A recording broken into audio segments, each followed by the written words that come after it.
Bro Nation, what's going on? Blah, blah, blah, blah, blah. I think, what day is today? Wednesday. You're probably doing your podcast. All right, give me a call when you get a chance.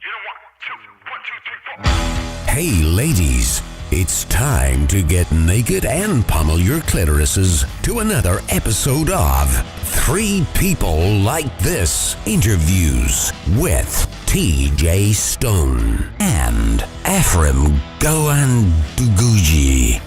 Check. Cool. I can hear myself at least. You hear yourself? Yeah. If Ethan hears himself and his mic is working, then I've done a fucking spectacular Bruno job would be here proud of you. Let's see. Go ahead. Buongiorno. Oh, wow. Buenos dias. Everybody hears themselves? Yeah. Yeah.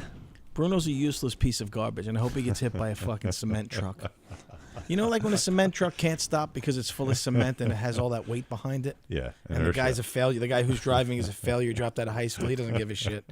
I hope Bruno's... Yeah, I know that scenario. I wish that on He's Bruno. answering the text argument from his girlfriend. His eyes are slightly down for like 3 seconds. And he looks up at the last second. He's like, and he just sees Bruno. Oh. No, he doesn't. He's the type of guy who doesn't even get upset. He's like, oh, this fucking guy. And he slams on the brakes, but he's dragging Bruno for like 60 yards. Yeah. And Bruno's stupid fucking shirt is sticking to his chest while he gets dragged through the fucking streets of Brooklyn begging for his life. Only because the input setup for the iPad is not working correctly, Afrim. Oh, yeah, you just go in and plug it in and everything's going to work nicely. Bruno, plug it in. Fucking, just hit it with something. he's a piece of garbage, Ethan Herschenfeld. Did I say that right? You said it pretty right, like righter than most. That's what he says That's about close his. enough. Hold on. Yeah. Ethan Herschenfeld. You got it. The felt. Ethan Herschenfeld. You do it with a T. Oh, there you got a D. You did the felt. Yeah, but it's felt. felt. Because, But I like it. have a very Yiddish... Very, yeah. I'm exposed to a lot of Yiddish people. Yeah. And Do you expose yourself to these people also? Okay. Depends All on how right. much... If it's the Depends on weekend. which Yiddish neighborhood we're talking about. If your bathrobe is missing a belt, like all those media I stars. have different groups of Yiddish friends. We are on 15th Avenue. We just got to go a little further down. By the way, they used to massacre my name. I worked a lot in Italy for a while, and when they would see my last name in Italy, they would just walk away. Yeah? But they would. What do you mean? Like when they would have to... Well, I would audition. You worked as a comedian? No, I worked as an opera singer for many years. Hold on. Yeah. Hold and on. When I would audition in Italy, when they would see my name written, they would say, so the H they don't pronounce. So instead of Her, it's Er. Herschenfeld. No, but the SCH is Sk in Italian. So they would go... Schifo, like schifo. So Herschenfeld. Herschenfeld. Ethan Herschenfeld. Se la prossima, andiamo. Tocca a te, dai. Holy Herschenfeld. shit, he Yeah. sounds fucking phenomenal. Do you Yeah. speak fluent Italian? I do, yeah. I worked there I did a lot of jobs there over about 10 Bruno's years. from Italy, so you speak Wow. fluent. So Yeah. Bruno, my good friend, I love him. to Also, I death. grew God up, like I bless him. said, in that Neapolitan neighborhood in the Bronx. I love so that he grew up- specifies The- which part of Italy the- the people Napoletan. around- the Napoletans. The crazy thing about Ethan that when I love first Ethan, met him is his attention to language stuff. Because when we played Albanian Brothers on this show, Unforgettable. On CBS, the show that no one that's remembers. Afrim Gjonbalaj, ladies and gentlemen. Wow. First time Wow, ever. that's really I made nice a conscious of you. decision to say his That's name very right. nice. Gjonbalaj. For a year and a half, I've been saying his name wrong. And That's how they pronounce it on the show. It's Yeah. actually every time the voiceover guy says the name, it's wrong on purpose. Oh, that's good. And Ethan Herschenfeld. Yes. Nice. All right. You nailed it. All right. You nailed it. So That's he's about as serious honestly as I'm going to get for this whole time. You that's totally fine. fucking He's just animals. really great with language and attention to detail and language. That's one thing I noticed right away when we were working together. Like you wouldn't You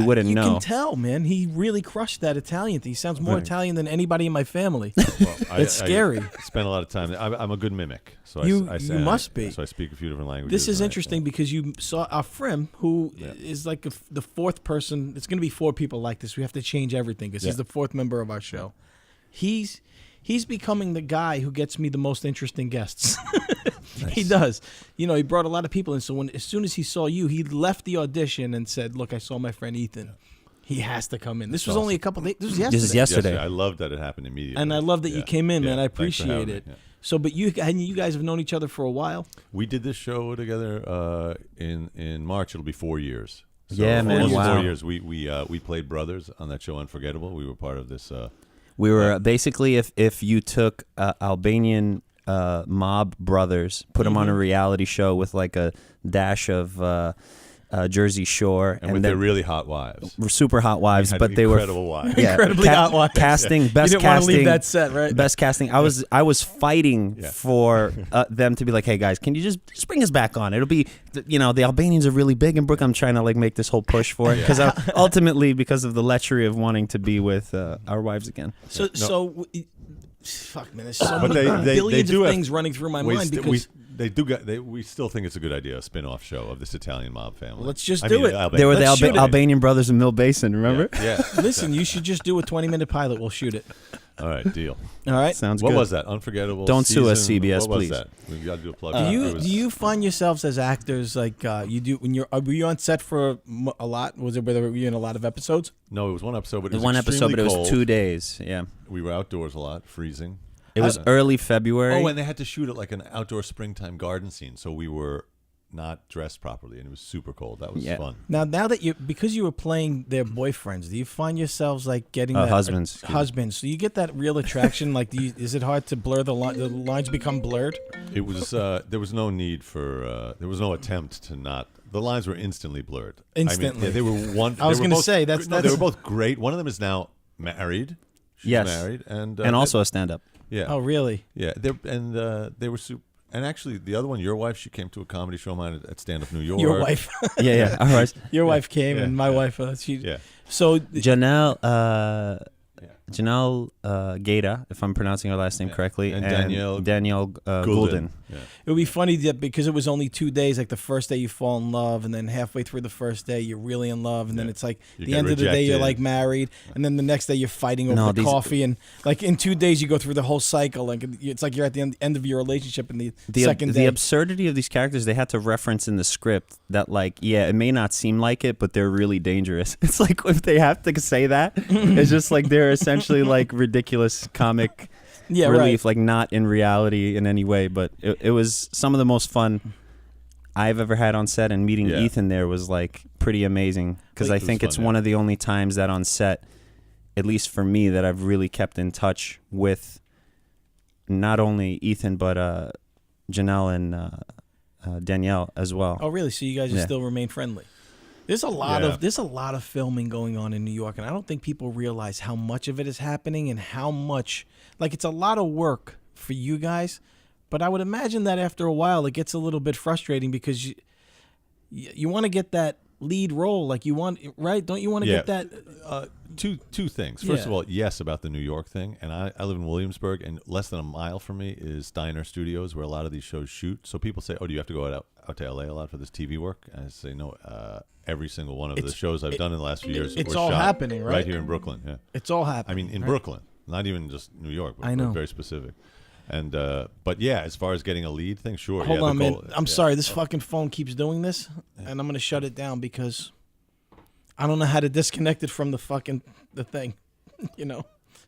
It rings on the computer when we're talking. I'm really great with technology stuff. So if you have any questions, how do I disconnect this from my computer? I don't know how to do that. I would just unplug the whole thing from the wall. I just shut the whole start over. I shut the whole scenario. Take I the shut battery my phone. out. That's all I know. I shut my phone. The battery out. I don't think you could access the battery. And now you can't even do that. So now I don't know anything. Now you're showing everybody that you're closer to my age, my friend. Yeah, class of '68. So, dude, where the fuck did you come from?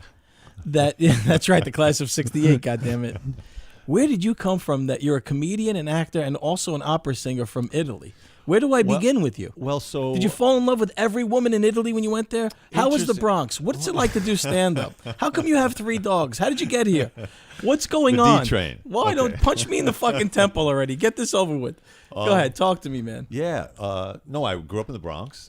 In the Bronx, surrounded by Napolitans? Yes. That's we how the the illiterate Italians say it. You were the one Jewish family. And then in college, I started doing some theater. And I started singing because there was some. I had a roommate who wrote songs, so I started doing some of that. Well, you have a deep voice. Yeah, and I didn't even know that. So that first audition was kind of funny.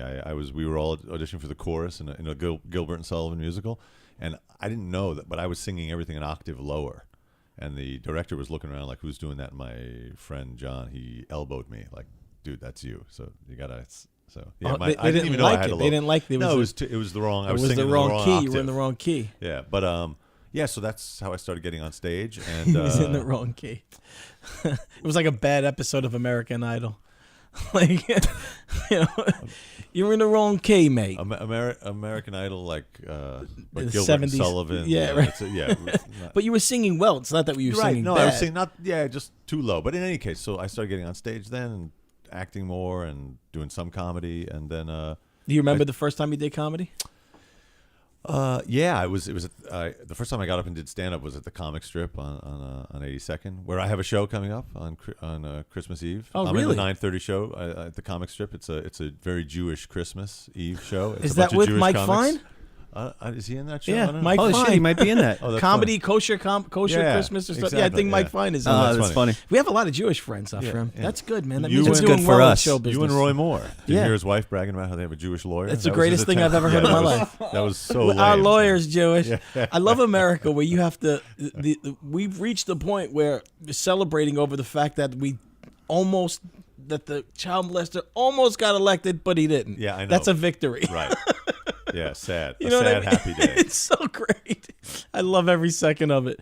So you're on stage at the comic. Oh yeah, strip? so that was I got on through a workshop. you tank? know. Not at all. No, got big laughs. You got on what kind of Yeah. workshop? There's a guy a guy named DF at the Comic Strip who this was back in the 90s when I first took his workshop, and he you go from 0 to I was going to say 0 to 60, but you go from 0 to 5 minutes. Yeah. And over the course of like around 4 to 6 weeks, you work on writing a set, and then you get up and do it. That's So pretty that's when cool. I first See, got up and was doing it. I never thought that any of that worked. I as a snob of comedy, I was like, no, you're Yeah, funny or you're not. But that's bullshit. You know what? If I had some guidance, maybe I'd be funny. No, I think that's actually true. You are funny or you're not, but then on top of the funny, Yeah. you got to write. You got to write. Yeah. And the workshops can be, for a lot of people, that's the right vehicle, the right way to get writing. What was the I gotta vibe? do it. Has the vibe of your comedy changed since that first set to now? Or are you still basically the same guy? Oh, that's a good question. I don't know. I took a very long break, so I was doing that in the late 90s, and then for about 12 years, I was focused exclusively on the opera stuff. So I was traveling a lot and singing. So only in the last insane to the me. last few years, I got back into comedy. So You're a creative powerhouse, you son of a bitch. well, thank And you. you're better looking than me. You look healthier, and we were born the same year. I was born months earlier than Yeah, you. your but months. Those are that's- critical. those- in the those next, months- In the next 5 months, I'm falling 4 apart. months, Yeah, you're gonna- cut to me in 4 It's months. over. Sorry. You're gonna walk in. You look like we're on a diabetes commercial together.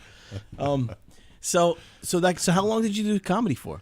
Oh, so back then it was just like that year in the okay. 90s. But then for the last few years, I've been back. And then in the last year, I've really been focusing all Really? my energy on it. Yeah. All these years apart. Yeah. So this, I started writing again and getting up in the end of 2012, so 5 years ago. But then, and I was getting laughs and I was getting up and doing it, but not frequently enough. And also, it was one of those things, any comedian you talk to or any comedy writer, they're like, if you're only doing it a few times a month, you're not doing it. This is one of those things like Yeah. a sport or whatever. You got to just get up. Yes. So starting earlier this year, I just started performing a lot. And so, Yeah, see, the problem with that is that's the thing. When that was my biggest downfall. I wanted everything to be a party. I wanted to go from being me to being massively famous without doing all the work. And that's the mistake, Yeah, it's hard. The really good ones do it every single fucking day. Right, If or they can. multiple sets. That's Multiple the thing. sets. And then it's a question of how do you get that? Like, you got to do bringer shows at first where you're responsible for bringing an audience until you get some feature work or some MC work. And so and everyone in it is like, how do you make that leap? How do you make that leap? It I has don't to know. be You in your just- blood, man. It has to be in your blood. Yeah. You have to love that lifestyle, because I remember saying to myself, I remember as a kid, man. First of all, I was too young and I got a little too popular too quick. So it was a party. It was girls and beer and parties and fucking, Wow. And you were just 12. Yeah, I was 12. I was 12. That's right. Yeah, it was an early career in Brooklyn. They didn't have really child labor laws. So get up and be funny, you fucking animal. Nice. And then, Or I'll make another one of you. Yeah, right. So how the fuck do you go for? So Can I? Sorry, can Yeah, I just? go ahead, I just want man. to say something. I think when Afrim and I saw each other at an audition yesterday, we were up for the same thug role, and that issue of like when you were saying you just got to love it. Yeah. Like I was talking about this. I don't know if we were talking about it, but about that thing of like the audition. Oh, the yeah. audition being Yeah, we were. rough, but you got to just take the attitude if you're going to do it that the audition is the job.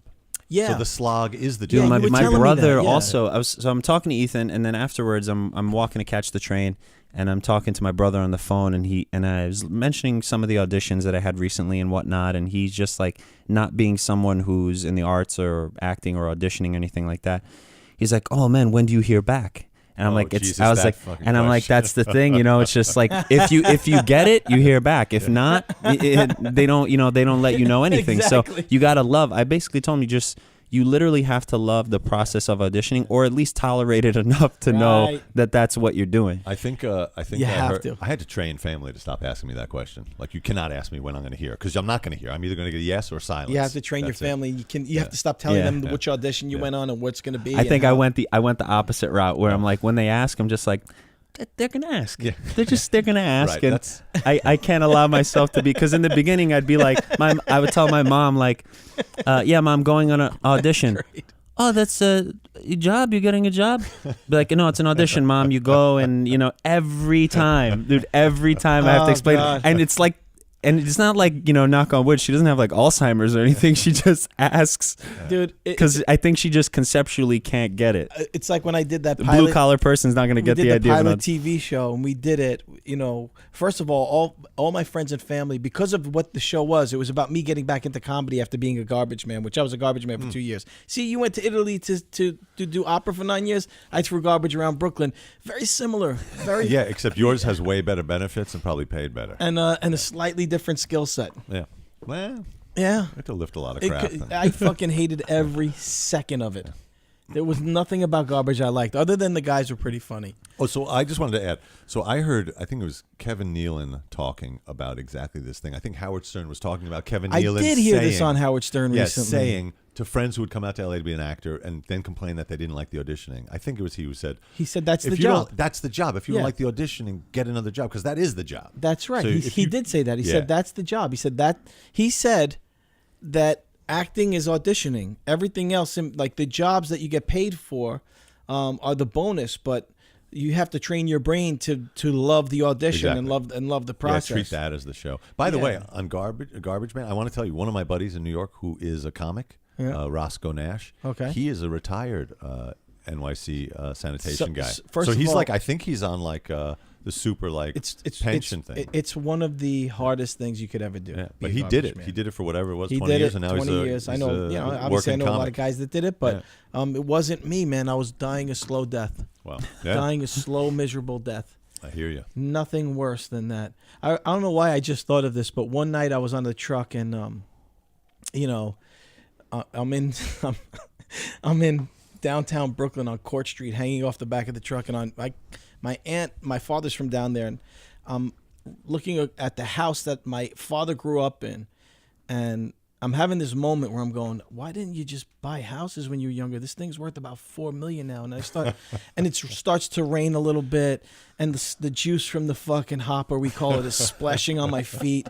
And there's parties everywhere on Court Street. There's a bar here. There's a restaurant there. It's like Saturday night, 11:30 at night. And I'm looking around. I'm having this moment where I start hating everybody in the neighborhood, because I'm going, oh, I remember Johnny used to be there, and Louie's house, and Anthony, and now all these fucking hippies are here, and they throw everything in the garbage, and I'm fucking hating everybody. And you become the video of the I'm garbage like, man that's these slamming the garbage into the thing. I was just short of going, these fucking liberal motherfuckers running around the fucking neighborhood, these fucking yuppies. And I'm having this miserable moment.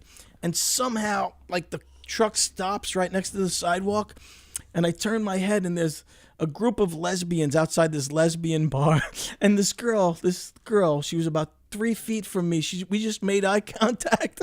And she goes, you all right, bro? So she saved you. Yeah. And She brought you back. I go, no, I fucking hate this. And she goes, but you're making an honest living, bro. You're making an honest living. Nice. You know? That's when I put my head inside the fucking dumpster and closed the thing on my head. Allowed your own I juices tried to to spew. smash my skull into the thing. But tell me about opera, bro. So was it soon after that night? That was really soon after that night that I said, fuck this. You know? I couldn't, man. It was miserable. I hear you. Ethan did a show called Figaro 90210. Oh, that was fun, yeah. fucking that was so funny. What dude. is it? What do you mean? It's like that was, Italian 90210? So it was, Afrim came to that show. Actually, Janelle was there also with her fiance, now husband. I don't know why I'm so fixated on that. We can't on have my No, TV no, wife just being let married. just let I want to meet them. embarrassing. We have to. separated by a dimension. That would be awesome. Yeah. No, so that was Sorry, fellas. I'm just checking the levels and shit. I hope I'm not distracting you, but No, not at you know, all. I'm very professional when Yeah. it comes to this and this. I'm Absolutely. doing both. I'm hosting, talking, Yeah. making people laugh, being entertaining, and running the board. Meanwhile, that tech crew is all they're just sitting there yeah, eating. well, and, these fucking they guys should are get useless. up off their asses. I don't yeah. like to brag. I'm just saying what I'm doing. Okay, You know? all right. And how well I'm doing it. Yeah, so that was a cool show. That was an updated version of The Marriage of Figaro by Mozart. This Yeah, I'm very familiar with that. Yeah, so it's anyway one of those Yeah. real popular shows. Anyway, they updated it, set it in Smart, intellectual set it in people like LA. yourself. Super funny, very thoughtful. I was like, it's rare that I'll go and I'll see theater and I'll Right. you know, just of any kind. It can be comedy, drama, musical, whatever, opera. But this is one of the few times where I like felt really compelled to actually stand up and like it came out of me. I was like, as the cast was there, I'm like, thank you. Like I just said thank Oh, you yeah, I because it was saw like that. one of those Yeah. shows where, aside from Ethan, but the rest of the cast too, man, just unfreaking believable. So funny. You know, it had political elements, it had all this stuff, but it just shows the diversity of this guy, and I will sing his praises because thank you. You can That's to great. be equally funny and equally technical as a singer is like not any easy task, man. Thank you. I mean, I do it all the time, but he doesn't really say it. Whatever. He doesn't say a lot about me. No, But I go just, ahead. No, I just want to say that. Yeah, so that was like the perfect opera, the perfect show for right after Trump got elected. We did it in 2016, and then it came back. Sorry, we did it in 2015, an off-Broadway production, and then it came back in 2016 after the election, and it reset the show with Mexican immigrants working in a Bel Air mansion, and it had a whole like deportation and immigration That's fantastic. subtext, and it was a good project. But as far as the opera in general, That's like, what I wanted to say, man. Yeah. How do you know you're an opera singer? Yeah, so I think the was- first time is when you were singing lower than everybody. Well, exactly. That was one tip. And then I was doing a drama course in London where I was living, and How do you wind up in London? And what's going on? that with was you? crazy. I was a mess in my I mean, you're a 20s. I fucking didn't know Jew where I from was. the Bronx. What are you doing in London and then Italy singing opera? Well, I'll tell you what I was doing. Stop having a fuller life than me. It was confusing. unacceptable. It was very difficult. It was Yeah. confusing as hell. Right. I was on my way back. I'll tell you where I was. I had moved. I'd spent a semester and a summer in Israel during college, like a semester abroad, and I got that bug, and I thought I wanted to go live there. So after college, I was living there, and I was gonna like become a citizen and join the army and the whole thing. And I was on my way back to Israel after Christmas. Yeah, you look like a killer Jew. There you go. That's a compliment, Yeah, by well, the that's why I get I like work them. in I those like shows. that. Yeah. I got killer Jew and Nicest then I nicest got guy you. in the world, and then they send both of us in for Yeah, fucking. no, he looks like a killer Jew. I wouldn't all right, fuck so with him. you're the He's head. Israeli guy You're the who head of a league interrogates of ninja killers, and here are your lines. That's true. And you're both the sweetest guys in the world, So- right? Well, That's where Afrim, the- That's he's looking at me like, what? That's the the facade we got to put you forward guys are good until we actors, get until we get the text message to go. Yeah, that's where the amazing acting chops But come wait in. a minute. Oh, You, so I was on my way back. I was Hold my- on, hold okay, on, hold all right, on. here we I'm go. not just gonna let that go, brother. I like you. What- I like how you just you're driving this Thank truck. you. That's right. Okay. You better believe it, man. Don't fuck with a garbage. All man. the juices are getting Don't everywhere. start fucking with the I'm very- disgruntled pre-diabetic garbage man. All right. I've been working on my control freak tendencies, so I need to. Oh, really? Yeah. So yeah. you noticed a fellow control freak No, I just, from a I mile have away? to tell myself, okay. This No, is no, his no. show. It's not about No, control. let's It's go. about interest. I'm curious about a few things, and it's funny. I have the worst memory of all time, but when I get locked in on something, I can't let it go. The college thing. You went to high school in the Bronx, then you went to college. Yeah. Where'd you go to college? I went to Harvard. And what were your parents like? Oh my! No, seriously, you went to Harvard? Yeah. All right. Yeah. What were your parents like? No, what do you mean? You can't just look at me like, of course I went to Harvard. No, I was waiting for you to say. All right, I'm gonna have to ask you to leave, I like though, that bro. you did. If you went to Harvard. See, that's what I was waiting That's for the the problem. flack, and there was none. No, so there that was the none. pause. See, I know. That's That's what you nice. wanted. See, I gave it to you, though. You were Right? Are you prepared. happy now? And everybody does the same thing? But this was Harvard in the But late if '80s you when grew up you in my neighborhood. This was Harvard in the late 80s. when it wasn't a big deal. Like now, it's like No. hard to get in there. Then it was just you had to sleep or pay. Let me Sleep with introduce how someone you or doing. pay. My name's TJ Stone. What's up, TJ? I'm from Brooklyn. Hello, Ethan And, from the Bronx. Harvard in any fucking year is a big deal in my neighborhood. All right, thank you. It's impossible It's impossible. There's nobody from within a 20-mile radius of me that ever was in the vicinity of Harvard. We'll All go right? sometime. I'll show you around. Yeah. Um, So Harvard in the late yeah, 80s. Yeah, and then the semester abroad. How which come you're then not getting- hanging out with Jared Kushner right now? Oh God, that running the motherfucker. world. Those guys. There's a very embarrassing bunch stop of people. it? No, Very they're good guys, man. Oh, they're good stop. people, man. Oh, stop. They're very good businessmen. They Oh, love stop. America. Oh, Jesus. They're, Are we really getting into this? Are you fucking with me? Afrim, tell me. Oh, okay, good. Actually, I shouldn't Oh, tell you boy. I'm fucking with you. Wow, that was good. It's interesting. No, actually, that You're a fucking Harvard- crime you're a- family, the Kushner Oh, fucking well, crime all family. right, we're not going to do it. They're but on. that's- No, let's not get into that. But on my corner in Williamsburg, Yeah. I had a friend with an amazing cafe called Yeah. Pudge Knuckle in a building right there. Fucking Kushner, Pudge knuckle. fucking Kushner evicted those guys. Those Listen, animals. They're fucking animals. I'm sometimes- embarrassed for Harvard. I'm sometimes- embarrassed for the Jewish people. Sometimes, on behalf of, it's but an embarrassment. on his behalf, Yeah, okay. sometimes you have to make a difficult business decision, and it's not feasible or prudent to do otherwise. Afrim, he's fucking with me, right? He Yeah, had okay. to. He had to. Yeah, for an extra Interesting. $500 a month. A Jewish guy that went to Harvard would be so angry with Republicans. It doesn't make sense. Interesting. It A doesn't- Jewish guy can be getting angry about real estate. It's Now, that bothers me. Yeah. That truly bothers me. That's unacceptable. Okay, all right. All right. Like, Let's get back to the opera. No, I'm kidding. Open the Jack I love every Daniels. second of it. Open the Jack Daniels. crack it. Crack it. Oy Where'd you go to vey. high school? I went to Columbia Grammar and Preparatory So you School were a very on smart West- kid, man. You were from a Well, young I age. was basically they knew you getting were kicked out of yeshiva in the Bronx. The only school that took me for 7th grade was Columbia Prep. Fieldston rejected me. Horace Mann rejected me. So I went to where I could. It ended up being the perfect place for me. So So it was like a sort of hippie, that's the benefit. left-wingy. That's Yeah. the benefit of growing up in the Bronx. And were your parents? Was your father? Was he an educated guy, or was he like Yeah. he was? You asked me how they were. My parents, great. I got to say, blessed man. with some really good parents. That's cool. My dad is. They're both educated, smart, really nice people. So he kind of had he had the mindset of trying, and your mother probably had the mindset of getting you into a good school. It was typical third generation, my Jewish or Italian for that matter, well, yeah, immigrants. yeah. Irish It's funny immigrants. because Yeah, I'm sorry, it reminds me of my wife and I. We're and our crew. We're the first generations of well, maybe we're a little behind, but our parents didn't do it, and their parents did it. We're the ones that are like getting them ready for this specialized high school tests, for the what school we're going into, Right. which schools pull from that school, where are you more likely to go to college if you go to this school. So they did that. That's like they weren't that's like years. super intense about it. But all my grandparents were born here, but they grew up. So they were born in Brooklyn, or Yeah. and grew up here. And then my parents were the first generation really to go to college. My grandparents went, but then one of them had to drop out. He started in '29, right when the stock market crashed.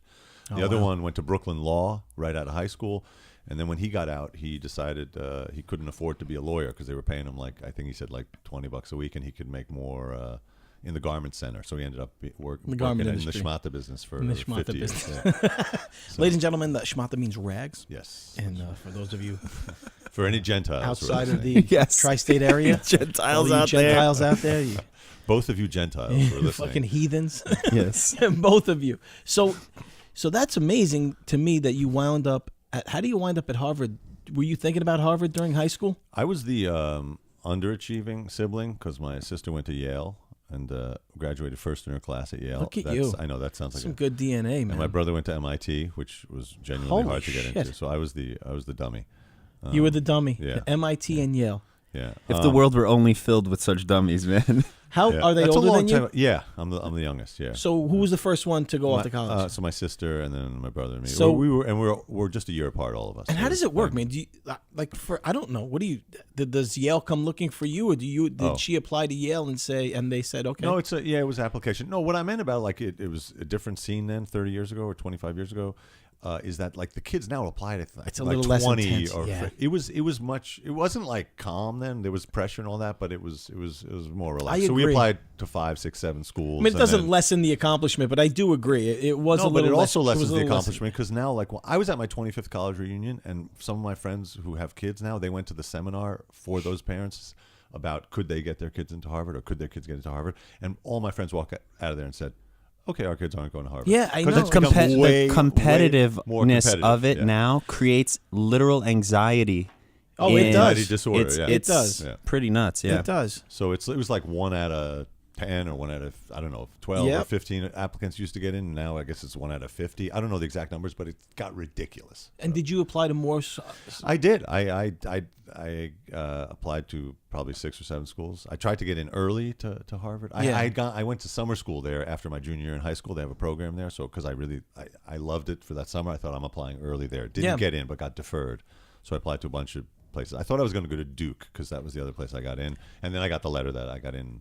Were you happy when you got the letter? Were you? I was overjoyed. ecstatic? Actually, Yeah. it was a great memory. Like, I went to school on the West Side, and what happened was I was in chemistry class, and I was sitting there, and my friend said, like, look in the window. My dad's face was in the window. He had walked.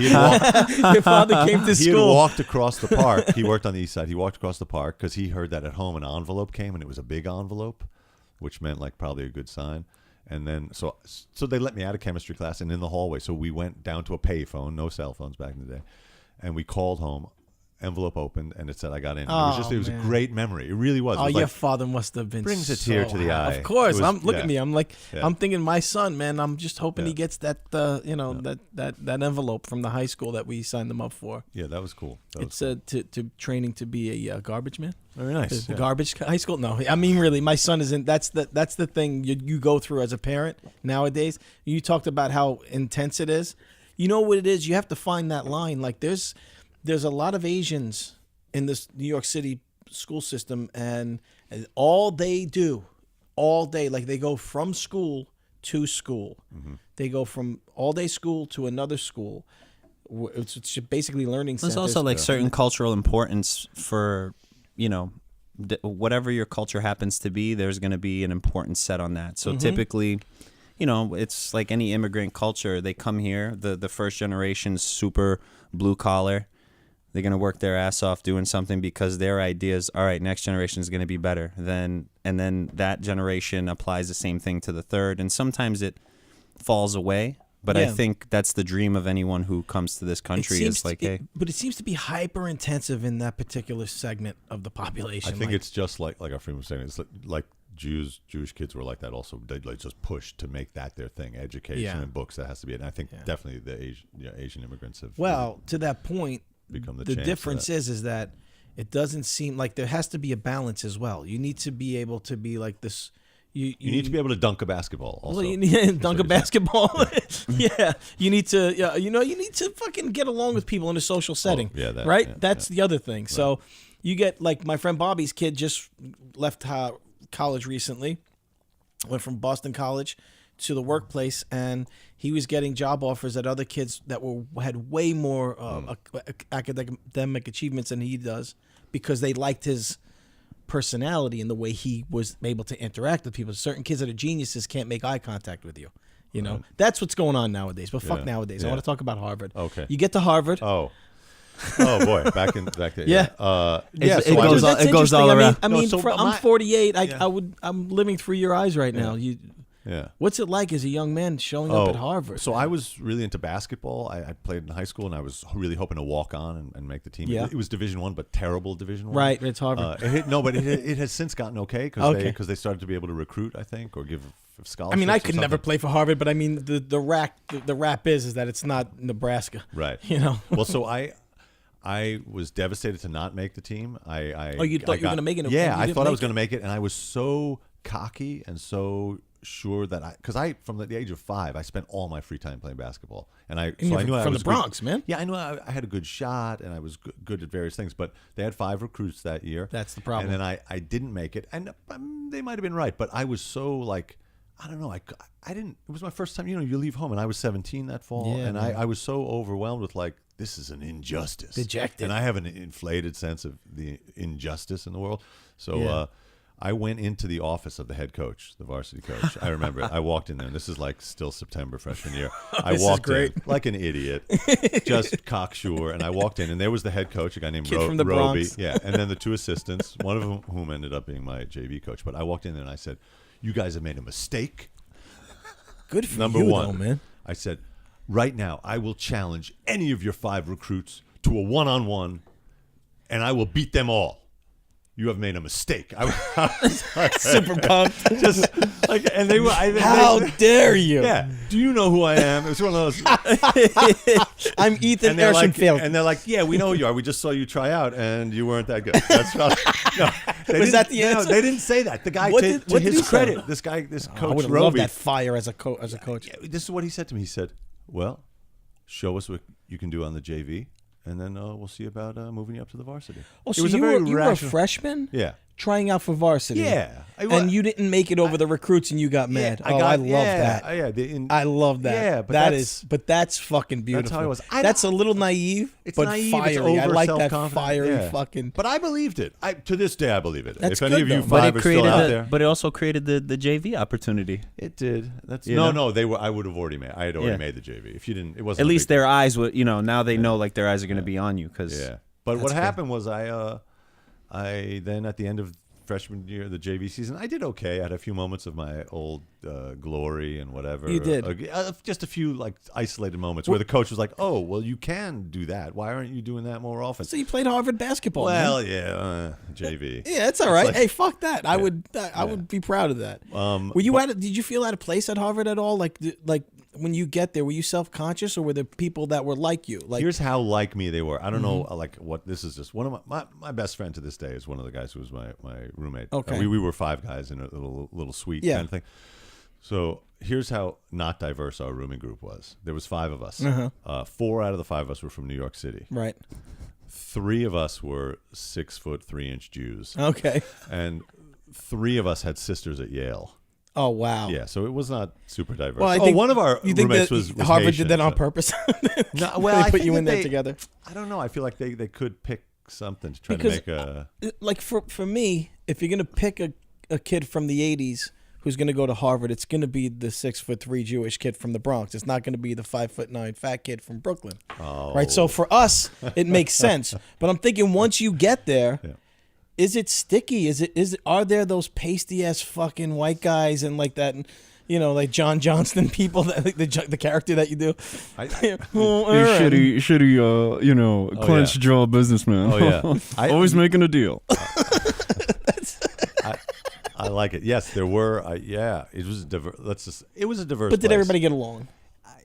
There was like Clicks. interpersonal the clicks. problems, but nothing. I wouldn't say there was too much of that. And what are the girls? The girls are sexy, beautiful, intelligent man. girls at Harvard. He's like bringing back the back the memories. I wanna know. TJ wants. He's like, I want to insert those memories in my head. Yeah. I dropped out of Arizona State University. That's who you're talking to. Nice. All right. I just want you to know that. That's why I'm interested in what it's like to actually. I imagine that know? that the scene, like kind of dating or frats and drinking and all that, like partying thing that we imagine for college, you probably had a lot more of that at Arizona State. Yeah, it wasn't sustainable. Yeah. It was a party school. All right, Yeah, so that's what A bunch of So- retards in a university. Yeah. so Harvard. Oh, yeah, the so I was gonna semester abroad that brought you to Israel. Yeah. But wait a minute, you graduated Harvard? Oh yeah. So all I was gonna say was, You know what I'm saying? No. You know what I'm saying? You know what I mean? like you've got the key Hold question, up, baby. see, motherfucker graduated Harvard then. oh Oh, god. you smarter than the motherfucking then. Okay, This here's nigga what I was smarter gonna than say. the mug. End of basketball season, I auditioned for a Oh, you musical. balling too? That's Oh, how it okay, happened. I'm No, sorry. I that's gotta how get out of that. Get out. That's how it happened. So on a whim, I auditioned for a musical when basketball season ended. That's how I got into performing and theater. And On the a whole whim. thing, That's became balls my, of steel, That man. became my thing. My roommate You're John, who was a confident, huh? songwriter. My roommate John Zed, who's still a fantastic singer-songwriter in Atlanta, he was writing songs and I would just sing along with him. So he said, "Why don't we go audition? And our audition song will be one of my songs." So that's what we did, and I got that chorus part. That's And what- it was the musical was at Harvard? yeah, the Harvard Gilbert and Sullivan Players. That's amazing. which man. is still going strong. Yeah. And how was it? Was it successful? It was awesome. Get A lot of rave people- reviews? Yeah, people throwing hotel room keys, panties, t-shirts, a lot of that. You sure you weren't at Arizona State? Yeah, no, there was none of that. I don't know if success. You can't really say if these student shows are a success. We had a good time. It was well attended. Exactly. Yeah. I know. But was it received well? It's always received well. Oh, you know what? That's not true. I can say that sometimes they're a success because then cut to junior year, I had the lead in a play, Picnic, which is an American play from the 50s by Yeah. William Inge, who wrote Bus Stop, that Marilyn Monroe thing. Of course. So I had this William Holden role in the movie Picnic. He's like this hunk, this drifter who comes into town, Right. and like that whole thing. And I this is on the subject of was it a success or not. I thought it was good, but I was taller than the set, and there were other technical whatever. The guy who reviewed it, he had a clever put down review. So this is where it wasn't a great success. He said the show is Picnic, and his headline was Picnic, Pray for Rain. Oh, the son of a bitch! Oh, You clever You're piece! like, mother, You fucking clever unforgettable. douchebag! It was so clever, and he was in my dorm. That's the weird thing in college. You see at breakfast the Did guy you who confront just panned him? you. I punched him. No, I didn't. We got him outside and we You know beat what? him to death with sticks. I saw him 20 years later on the escalator in the you never Union forgot Square it. Barnes and Noble. You're like, hey, motherfucker. Yeah, his name was Mitch Mitchell. Hey, Mitch, I said, hey, piece of Mitch, how shit. you doing? And he was, what do you, so, and then I was like, you remember that review? corner him. pushed him down the What's up, escalator. Mitch? No, I don't. Hey, Mitch. Hey, Mitch, it's Hey, it's Ethan. raining outside now, huh? Hey, Mitch, you definitely don't remember this, but I think of this every day since the 80s. No, what if he does remember? He's like, hey, Ethan. Yeah. Oh, no.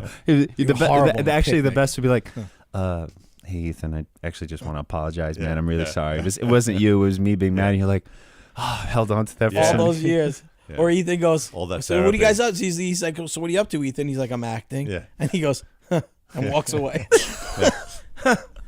I bet you are. The Super funny thing is, like, passive-aggressive. pre-internet, like Yeah. that review doesn't exist anymore, except now that I've brought it up again. But Right, it but doesn't. There's nowadays, no computer. Nowadays, any it's panning, forever, man. everything is forever. It's crazy. It's forever. Yeah. Isn't that crazy? Yeah. So I wish you had a copy. I wish you would have kept a you know what? copy of it. It was in the Independent. That was the name of the paper, Yeah. and it's still out there. I got to get that, and I'm going to email you a copy of that. I'm going to find that. Yeah. I got to get it. Was- They have to have it as so- a Hey, was Facebook? saved file or something. Was it? What didn't Facebook start at Harvard? yeah, Wasn't like that the? a long time after I was gone. Oh, it was after, Yeah, but I thought Zuckerberg that- was there in the early 2000s. Early I think. 2000s, yeah.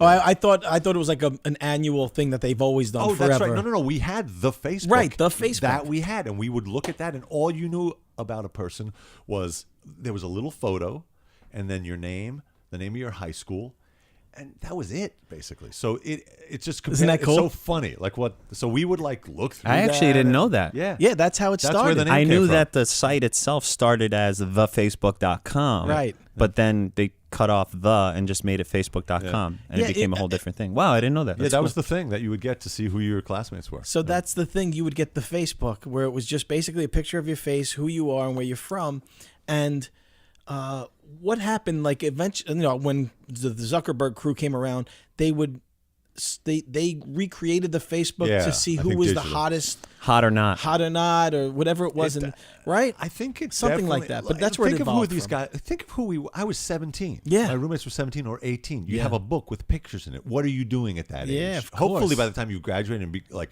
then are like the anchorman on CBS or a senator. Hopefully, you're not doing that anymore. Right. But obviously, But some obviously- people get stuck in that mode. Sure. But sure. And in fact, the one joke in that freshman Facebook.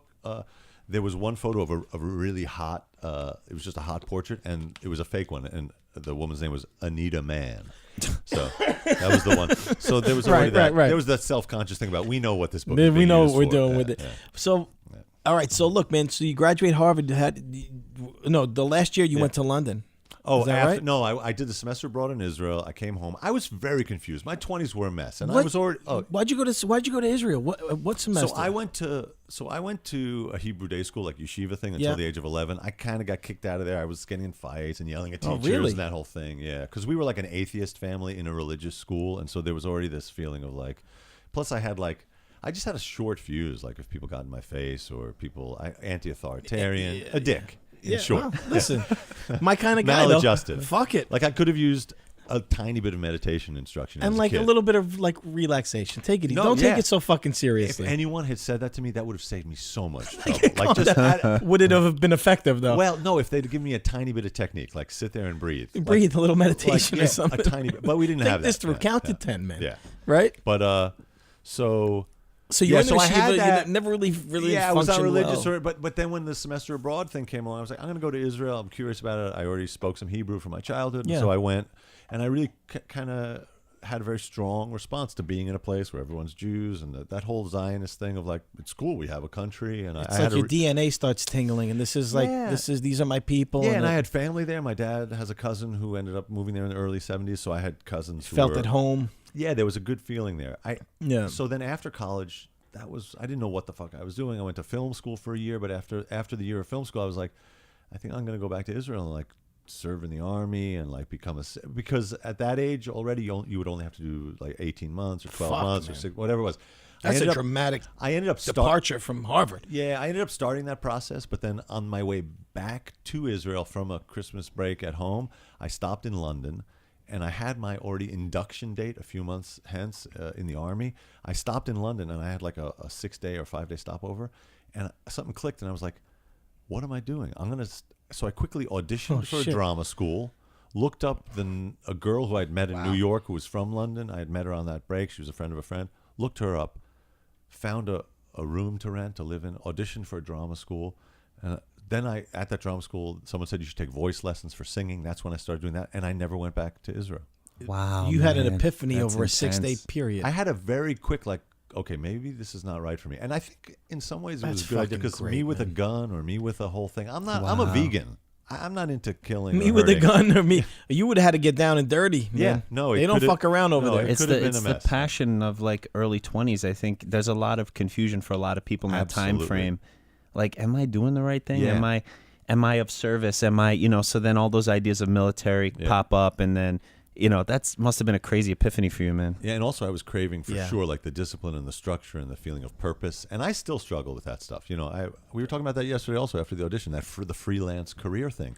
You have to kind of juice your engine every day or every week that this is me, this is what I do. You have to be a self-starter. It's not. It's easily said, but it's not easily done sometimes. Yeah, and I think different people have different cycles with regard to that. I think with me, it's like I had a therapist once say to me, it was actually in a couples therapy like 15 years ago. He was like, you're a guy who every morning you have to restart that engine. Every morning you have that existential moment of saying, what do I do here? What am I doing here? And that was actually really true. It is. Like, I think some people maybe ask themselves that once a month or once a year. I think that's almost my first thought every morning. Why? What the fuck? Ethan, because you're an atheist. Are you still an atheist? Yeah, I was. Yes, basically. That means you look at the world in a certain way. I consider myself to be one too. Yeah, it's a little bit of a point of contention with me and my friends, but I don't get into it anymore because I sound so condescending and angry. But what happens is, that way of looking at the world, I would imagine, because I go through it a little bit too, is sometimes you wake up and you just say shit like, you just really have a thought like, I'm just molecules. Like what the fuck? Yeah. All of this shit that's like there's billions of stars and galaxies, and like you start to like, I think that religion gives people purpose, but for guys like us, I'm comparing myself to you only in that sense, is that we see it like I don't need that to make me treat people nicely and be a good person, but then again, for sure, but then you start to look at it in a different way, and there's some meaningless about everything. Well, it can definitely, the religion can provide. It seeps its way into your soul. That right? Am I? Is that? I think that's definitely part of it. It's a combination of that sort of cosmic atheist conundrum of, oh boy, if there's nothing out there, what does it all mean? But on top of that, for me, it was more a personal thing of always having a feeling of like the question of choices in life. Should I do this or should I do that? Should I be this or should I be that? That big question mark feeling has honestly never gone away from me. Like I did a good 12 years as an opera singer. The whole time I was having, some success, quite a bit of success with it at some point. A day didn't go by when I was doing that where part of me was like, what? I'm doing this? How did this happen? Like I have that tendency to question. So it can be good and it can be bad. It could be good and it could be good. The good part is that it leads to things that you would never have expected. Absolutely. Like being a fucking opera singer. Yeah, like if you weren't that guy, you wouldn't have been that opera singer, right? And also being here, honestly, if I had a regular job, like I'm freelance, I have some acting gigs, I have some comedy shows coming up, but I also now have a lot of free time. So like when I saw Afrim at the audition, he's like, oh, you should do this podcast. Let's see. And I was like, great. And he's like, oh, how about tomorrow? I'm like, fuck yeah. I think that also happens with like multifaceted people, because I've been in that position where, I would go and say, well, I need to focus on acting. So for 6 months to a year, that's all I did, auditions, blah, blah, blah. Right. And then my martial arts training would fall to the wayside. And then I would look at that and be like, oh, I got to jump back in. Yeah. And there would never be like an equal development. It was always like jump to this, jump versus like a kind of a balanced growth.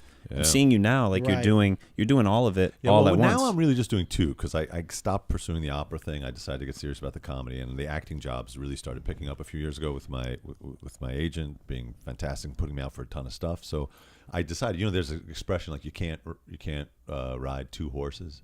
Yeah. Well, you can. You just can't ride 3. It turns out. You're gonna ride both. Need of them. a chariot for that. Yeah. You're gonna ride 2 horses in a mediocre way. Yeah, I feel like as opposed to really being a good horseman on one. Yeah, for now, like See I how can't deep go. I and can't. existential I can get. By the way, bro. Go ahead. No, I like that. Thank you. I can't appreciate get that it you down like to it. 1 horse. I can get it down to 2. I've gotten it down to 2 from 3. The opera, comedy, and acting was too many. Right. But I can do 2. They're similar. They're similar. Yeah, they are. They They're feed similar. off of each You're other. acting when Yeah. you're on stage. And a lot of my comedy is about the acting stuff and about the bad guy stuff that I play. Take me back to London. Oh, yeah. I can't leave it there. I'm sorry. Yeah. Bro. What was it like living in London and being an opera singer? And how do you go from, you're at this place and like, is there an agent? Is there a manager? Or do you? Oh, yes. Where does an opera singer go? Well, so what happened was Jana Dougal was her name. She was Welsh. Jana. She was at this acting school I went to called the Actors Institute. Sounds very sexy. It was so hot. It was Yeah. like no, it was like a they She rented sounds sexy. is what I they mean. rented a loft. Oh yeah, Jana yeah. Dougal. Oh yeah. Yeah. So she Hey, Jana. so she go was ahead, if you're out there, Jana, I got to get this to her now. Anyway, it's her fault that whole fucking Of career, course. that whole digression. You is may be funny. very sexy in my brain, Jana, but it's But I your blame fault you. that this all happened to him. Right. No, so yeah, it was an acting course, like a 2 I don't know, was it a 3-month course I think, and one of the classes was voice. Like at a lot of acting schools, you get vocal technique for speaking or whatever. This teacher happened to be teaching singing for actors as part of developing your voice, Jana, and she had us go out one day to lunch. She said, when you come back from lunch, I want you to, everyone has to sing something. And I happened, just as a sort of ridiculous thing, in my wallet, I had the lyrics to that famous aria, which everyone knows from commercials, La Donna Immobile Right. from Rigoletto. I had Yeah. it because my friend Jimmy had done a semester in Italy, and he had that, for some reason, he liked that tune. He had the lyrics written out. I had it in my wallet for some Fucking reason. crazy that you have. So then I'm like, you're I'm probably sitting- trying to seduce a girl or something. I don't know. But I was sitting. It could have been. Or you're I- insane. I Whatever. was- One of I the two. prepared that. I decided I'm going to go back from lunch. I was sitting in a park eating whatever, a sandwich. I was like, I'm going to go back and sing this. So I went in there and just like, not knowing how to sing this kind of thing, I just went for it and really did it. And afterwards, this Jana, she said, you know what? You should actually take some lessons. And so she hooked me up with an amazing teacher in Brixton, in this neighborhood, which is like the Brooklyn of London, a voice teacher named Annette Batam, who's like a French London, amazing woman. And I started taking voice lessons, and that's how it all started. So you're in London. You start taking these. Was it? Can you do different London act? I'm not that I'm asking you. Are there different dialects and shit, like getting used to?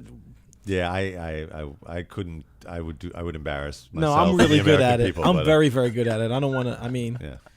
it's like, what's going on, mate? Oh, that's good. That's like a Cockney. That's Right, sort of, it's like Cockney, yeah. mate. That's a little Austin Powers. It's a little bit. It's a little bit, isn't it? A little. Isn't it? Yeah, Yeah, innit? right. Oh, that's innit? good. You Yeah, got it. Right, Yeah. right. Well done, mate. And then there's more of the BBC. This is the BBC World Service. that's very- so they have that's a whole great. other thing, which is like, I think there's also like an Oxford thing versus a Cambridge Right, thing versus. right.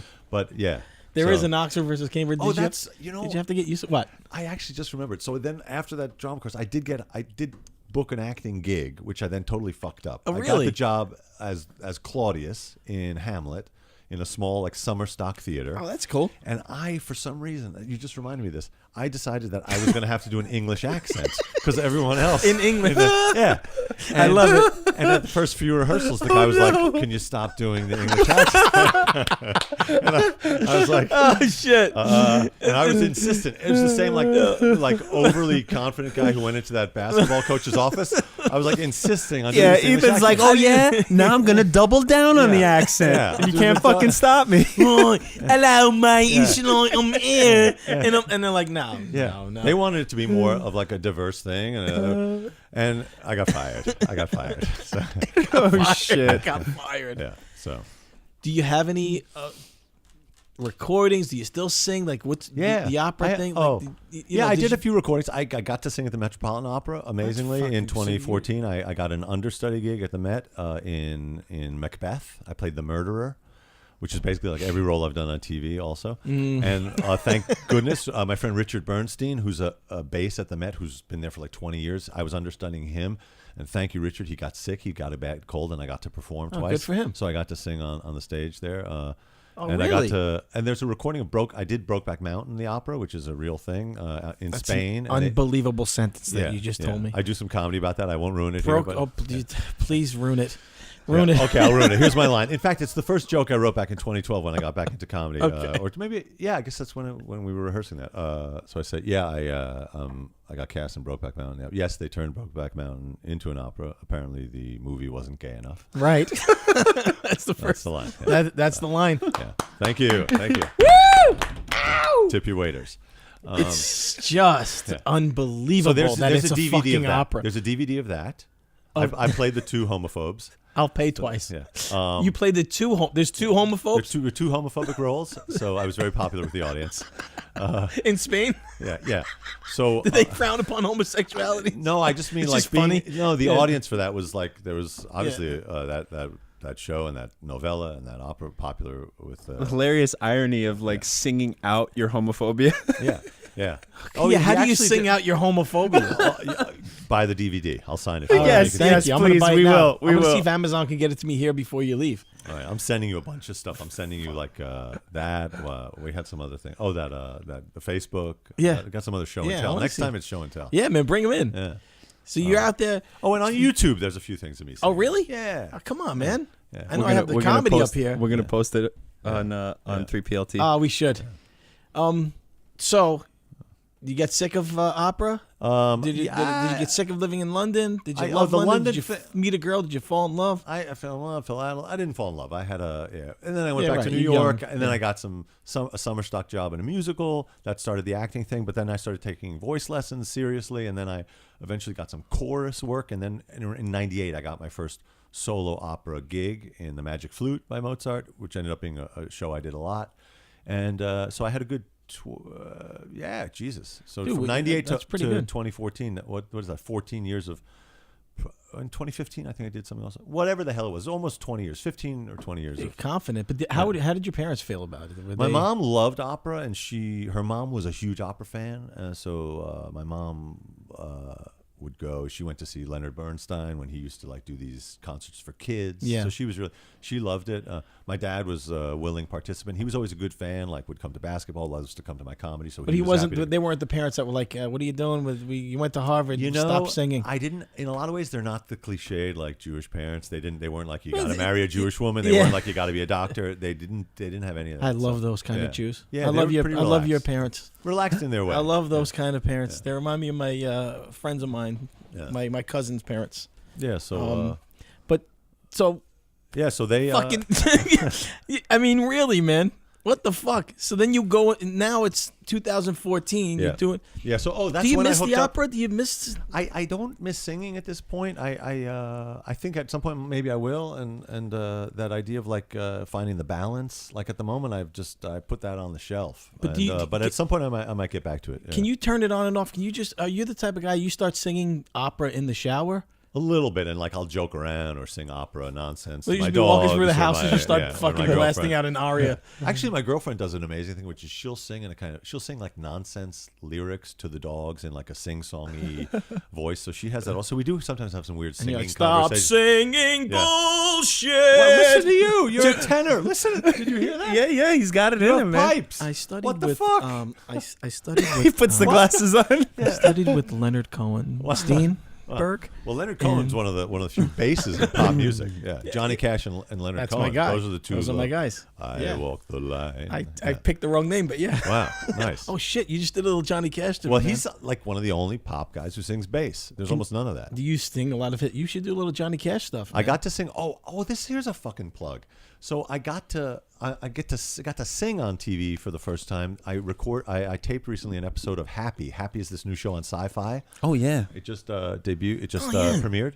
I'm in episode 5, which I think is airing the first week of January. All right. And in it, I get to sing. I sing a little Elvis. Oh, that's awesome, yeah. man.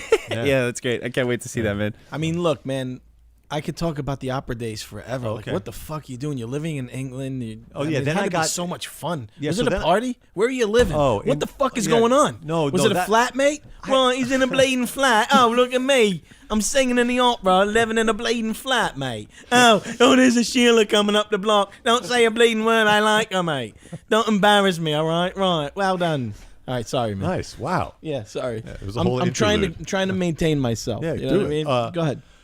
No, it was not a party. I was like living in what they call a bed sit, which is like someone's little room or apartment above an apartment. Like, no, it was not a party. I was, but anyway, I did. Eventually, I had this agent, terrific agent in Milan. I was working in Italy a lot, and Where in Italy? In Milan? The agent was in Milan. I worked all over. I worked in Puglia, in Bari a few times, which is the heel of the boot, and I have some good friends from there because I got to work there at that theater 3 times. Most beautiful woman in the world in Italy, or no? Just say yes. It fits in with my fantasy. Apologizing to all my Italian friends here in America and in Italy, but the I got to say Bulgaria is the Wait a minute, Bulgaria. I saw some girls on Facebook from Bulgaria. I might have to agree with that. I did work there once. No, I do not like to engage in stereotyping of that kind. This is an ongoing argument I have with my girlfriend. Really? We get into this all the time. What is this country like? What are those people like? I just abjure that. I forswear. I will not engage in that. You know, Mike Ricker says stereotypes save time. I like that, and they also account for all of my comedy. So, so you're gonna not engage, but then you're gonna go on stage and let it all out. If I'm on stage, then it's full stereotype. You're a good mode. comedian, my friend. I like that. He's like, I'm saving. He's like, now I'm gonna fucking let you motherfuckers know. But actually, Italian, yes, gorgeous. Are you kidding? Yeah. Gorgeous women in Italy. Gorgeous women everywhere. I fell in Let's love be with honest. every third woman I met in Italy. But I got to say, I didn't do well with the Italian ladies. Oh, really? Yeah. Or in Israel. He's a Jew. I can't. No, I didn't do well with Israeli. And the Israelis like, he's a Jew. Yeah, he's another one of these. Yeah, we like have another 12 Jew. of these. He's a fucking Jew. I got a billion of them. You stay in London, bro. I think I was more popular in the Teutonic countries, Germany. In Northern Europe. I think I don't know why, but like northern Belgium. But huge in Belgium, Sweden. You're only the second person that's ever used the word Teutonic. You can't look similar in any way to the options that are already currently that's there. Part of it, being exotic. I guess that's right. Yeah. Right. To me, I'm like scary. I'm like ISIS, Al Qaeda. Ooh, danger. You can go either way, right? Danger, and he can sing. Ooh. Yeah. All right, so I guess that means we have to catch up to the modern time now because you're in 2014, I guess, and then when you started going on auditions, what's the process? The first one was Unforgettable that Afrim and I both Which booked. is 4 years My ago. agent, right when she started sending me out, she's How fantastic. do you get an agent? Here, let me tell you. This is Kathy Olson. Her company's called Encompass Arts. All right. I knew her through the opera world because she was an assistant conductor and a pianist. So sometimes she would play auditions that I was at. So I knew her through that. Then this guy, Anthony Latura, this fantastic singer at the Met and actor who had this long-standing role as Nucky Thompson's sidekick on Boardwalk Empire. He was that German guy. Yeah, I should have So he was a singer and an act. actor, and Kathy was his agent. And when I got back from that Brokeback gig in Spain, Funniest sentence of all time, by the way. I'll never forget that. So when I got back, I was like, I want to get a new agent, and that's amazing. This guy Anthony has one who does both opera and TV. She's going to be the person for me. So we met and we clicked, and it was perfect. So she instantly started sending me out. We booked a few things quick. We booked Unforgettable and then Girls and Boardwalk Empire. And so I've been with her for now 4 years. That's really fortunate. How many auditions did you go on before you booked? That's a great question. Well, I think Unforgettable might have been the first audition, which is like winning the lottery. That's unheard of. Because the ratio is like, I have a friend, Melanie, out in L.A., fantastic comedian and social media person. Her company's called Promotional Rescue. That's a plug for her. But Melanie told me she had a client, a woman in her 70s, I think, who has had a long, successful career, a lot of TV, a lot of commercials, a lot of different stuff. Mm-hmm. This woman went back and actually counted up the number of auditions and did the ratio of bookings to auditions, and it was like 40-1. Wow. So in other words, you got to be, or it might have been 80-1. It was some number where if you were not a person who could put up with rejection, like you have we to have a bulletproof ego. If you don't have that, you're like, I'm not doing. Are you kidding? That's unbelievable. It's like your mom saying, "Oh, it's an audition, so you're going to do a job." No, I'm not. I'm going to do 39. Trying to get the these. job, and I'm going to do 39 and hopefully I'll the have 40th. Yeah. So you have to get it out of the gate. So that was cool, but I think my ratio with her, I don't know what it is. Maybe it's 20-1 or so really 15, you'll go on 20 auditions and only get one. Is that what 15, happens but that's typical. for you as well? In other words, absolutely, man. I mean, sometimes it's even more. Yeah, like I've told my brother yesterday when I was having the conversation, I'm like, there are times I've gone to auditions and I felt like I fucking knocked this out of the park. And you probably did. You don't hear anything. Yeah. And then there are times where I'm like, I kind of ate shit on this one. And they're like, hey, are you free for those dates? Yeah. Wow. It's like, what? You can never really tell. You how don't it's know. going. But there's also so much tell. going on behind the scenes that you won't know what. You might be too tall Well, for I was the just guy going to they're say, looking it could at. be a look thing. Like I auditioned the other day for the role of a Serbian terrorist. Here's what was weird. It was on the day that Bangladeshi incompetent terrorist tried that maneuver. The incompetent terrorist. Yeah. That's So- your next musical. Well, that's like Write that. The incompetent that's terrorist. Good. Okay, we're writing that. If there are any composers out there, let's get on Let's this. do it. Produced by 3PLT. Yes. I like it.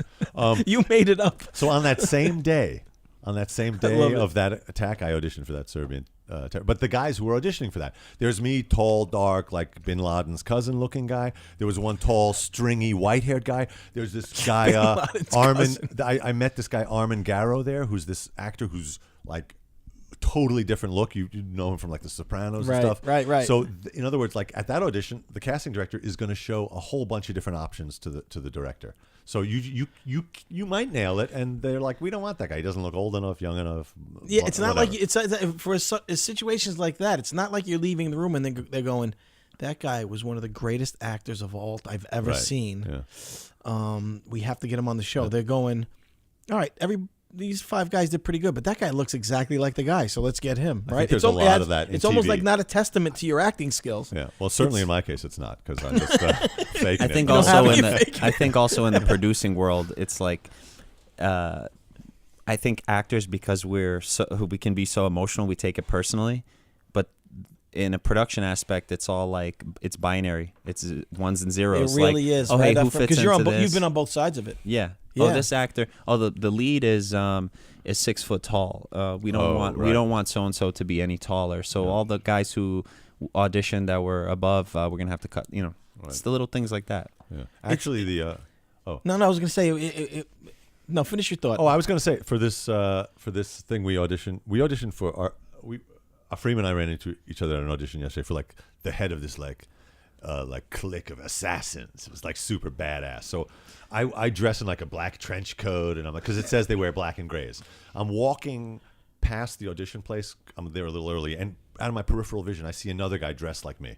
And my first thought was like, oh, here's another guy up for that role. Oh, really? Sure enough, it was. It was. But this is an African-American actor named Martin, who's actually on my agent's roster also.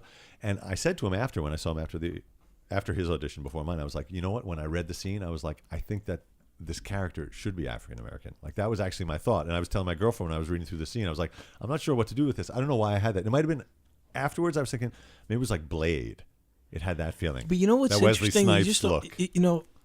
I'm thinking about how tough it is for you guys. How tough is it for an African American actor? Well, I mean, probably a lot the tougher, majority fewer of the roles. shit that's written. Yeah. Well, That's a problem. Fewer roles for Asian. Aziz Ansari had that amazing op-ed in the Times about 6 months ago about being an Indian actor. Yeah. And what that. I mean, yeah. It's talk always about, the like, terrorist. It's always the goofy Indian guy. Right, and then it's also, like you said, there's only one of those guys every 3 episodes. There's 17 white guys. Right. Absolutely. Yeah. Right. Let's hope it stays like that, huh, fellas? Yeah, No, right. I'm just yeah, kidding. no, but in fact, with this, like for Afrim and me, it's good with like all this terrorism going on. Yeah, it's That's good. like Business it's good is timing booming, for huh, us. fellas? Yeah. But you Exactly. guys could play either way, in my opinion. Like you could go either way. Lately, you I've could clean up got a and few be the white FBI, guy. yeah. You could be Jew. He could be Jewish. Shave that beard. He's a Jew. You know what I mean? Shave his head. his beard. Or grow it out even more. Grow it out even I've, more. It I've been depends, really you know? wanting to actually be cast as a Hasidic Jewish I'm person. I'm not even joking. I really. I'm going to write that for us. Let's do that. Okay. I want to be brothers again. We have to do that. So let's do Well, that. there's a Okay. couple thoughts that Maybe ran it's the through my musical. head. Is that you got that? You got that? Was it Unforgiven? Unforgettable. Unforgettable. Yeah. You got that role with him, and so when you guys first came in, you were talking about that experience on set and how you'll never forget that. That's significant. Like if you get chosen every 20th or 30th or 40th time, the time you are chosen is an event in your life. That's a life event. Yeah. So that you guys probably have a bond from that experience. And we're talking about the girls that played your wives, but all kidding aside, there's a friendship that definitely that we gets clicked. created. Yeah, We yeah. definitely Right? clicked Because of creatively. that. Well, Yeah. also it was exactly. We clicked creatively, and I think it was 2 of the most fun days on set Yeah, because of all the that improv. I've because we got That to helps improvise. too when the people we- aren't dicks. When you get along with the But people, also because right? there was a lot of improv, because it was like a Oh, reality they show let within you the just- show. So they wanted it to be this weird vibe, and so we had a lot of fun. And a lot of times on scripted TV, there's just no improv. I've Yeah, had a that's few shows cool. on High Maintenance. There was some improv, and on Girls there was a little improv. Little But improv. on all the other shows, it's super scripted. Was that so?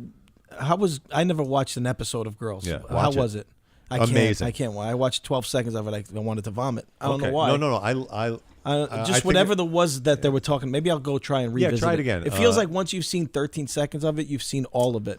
Well, That's it. I gotta Is that say, a bad thing to it's say? a terrible thing to say. You're a Yeah. terrible human Thank for that you. and Okay. other reasons. Just I being just honest. met you, but let's be honest. Well, that's the And tip other of the tip. reasons. I love Just tip of the tip. Thank you for recognizing the other reasons Oh, absolutely. without knowing me. It's Thank clear you. that it's a Right, deep, clearly catalog you're, of horror. You're a educated man, and it's showing through in your opinion of me, and I appreciate that. But I think the gateway to your love affair with the Showgirls is Yeah. going to be watch my 1 minute reel from Girls, and you'll see Kudos. my scene. God bless where you. I will watch that. I It'll played be- the incompetent cabbie. I was an incompetent Pakistani cabbie. So that was your preparation for the incompetent terrorist. Absolutely. So Yeah. that'll be 1 minute and 13 seconds. And then of you're going to Girls that say, I I will got to have see the watched. rest of that episode. And then you're going to say, I got to watch the rest of that season Yeah. because I don't know what's going on. Maybe then I you're will. gonna, Maybe gonna. I will. I Oh, don't not know. maybe. You're going to. I'm holding you down. All right. With gun to your head. Maybe. Look, You're watching I'll it. open my mind. We're having a fest. We're having a festival We're having a at my festival. place. I'll Yeah. be there. Okay, deal. I will show up We'll drunk get a and huge high as on projector. heroin. I'm gonna bring. I'll bring the gabagool. Watch, he has the fest, and then who's the girl that plays the lead? There's Lena Dunham. Then she's there, and all of a sudden I fall in love with her, leave Absolutely. my wife for Listen, her, and that's what I was we gonna- make Girls too. That's what I want to say. Part of why it was an incredible experience. No joke. From the minute I met her, she was incredible, incredibly gracious, funny, and smart Yeah, on the she set. was Her cool. ad libs, running the show. Also we shot it on the street in Williamsburg.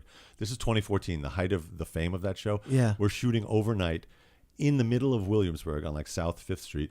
And people are yelling like, "Oh, it's her!" She handled it with the grace of somebody you'd think who had been a celebrity for like a few decades, like saying hello to them, being nice, and then getting right back to work. Like That's cool. Like That's fucking fun. cool. The whole idea of being. I mean, I love that. I don't know her. I really don't know the show, but I love that because I've been, It was so impressive. But I've been Even around yeah. TV shows and productions and films, and I've been around really famous people that are douchey, and I know what you're talking Yeah, about. the ability to like Yeah. wear all those hats and There's that story I told you the other day.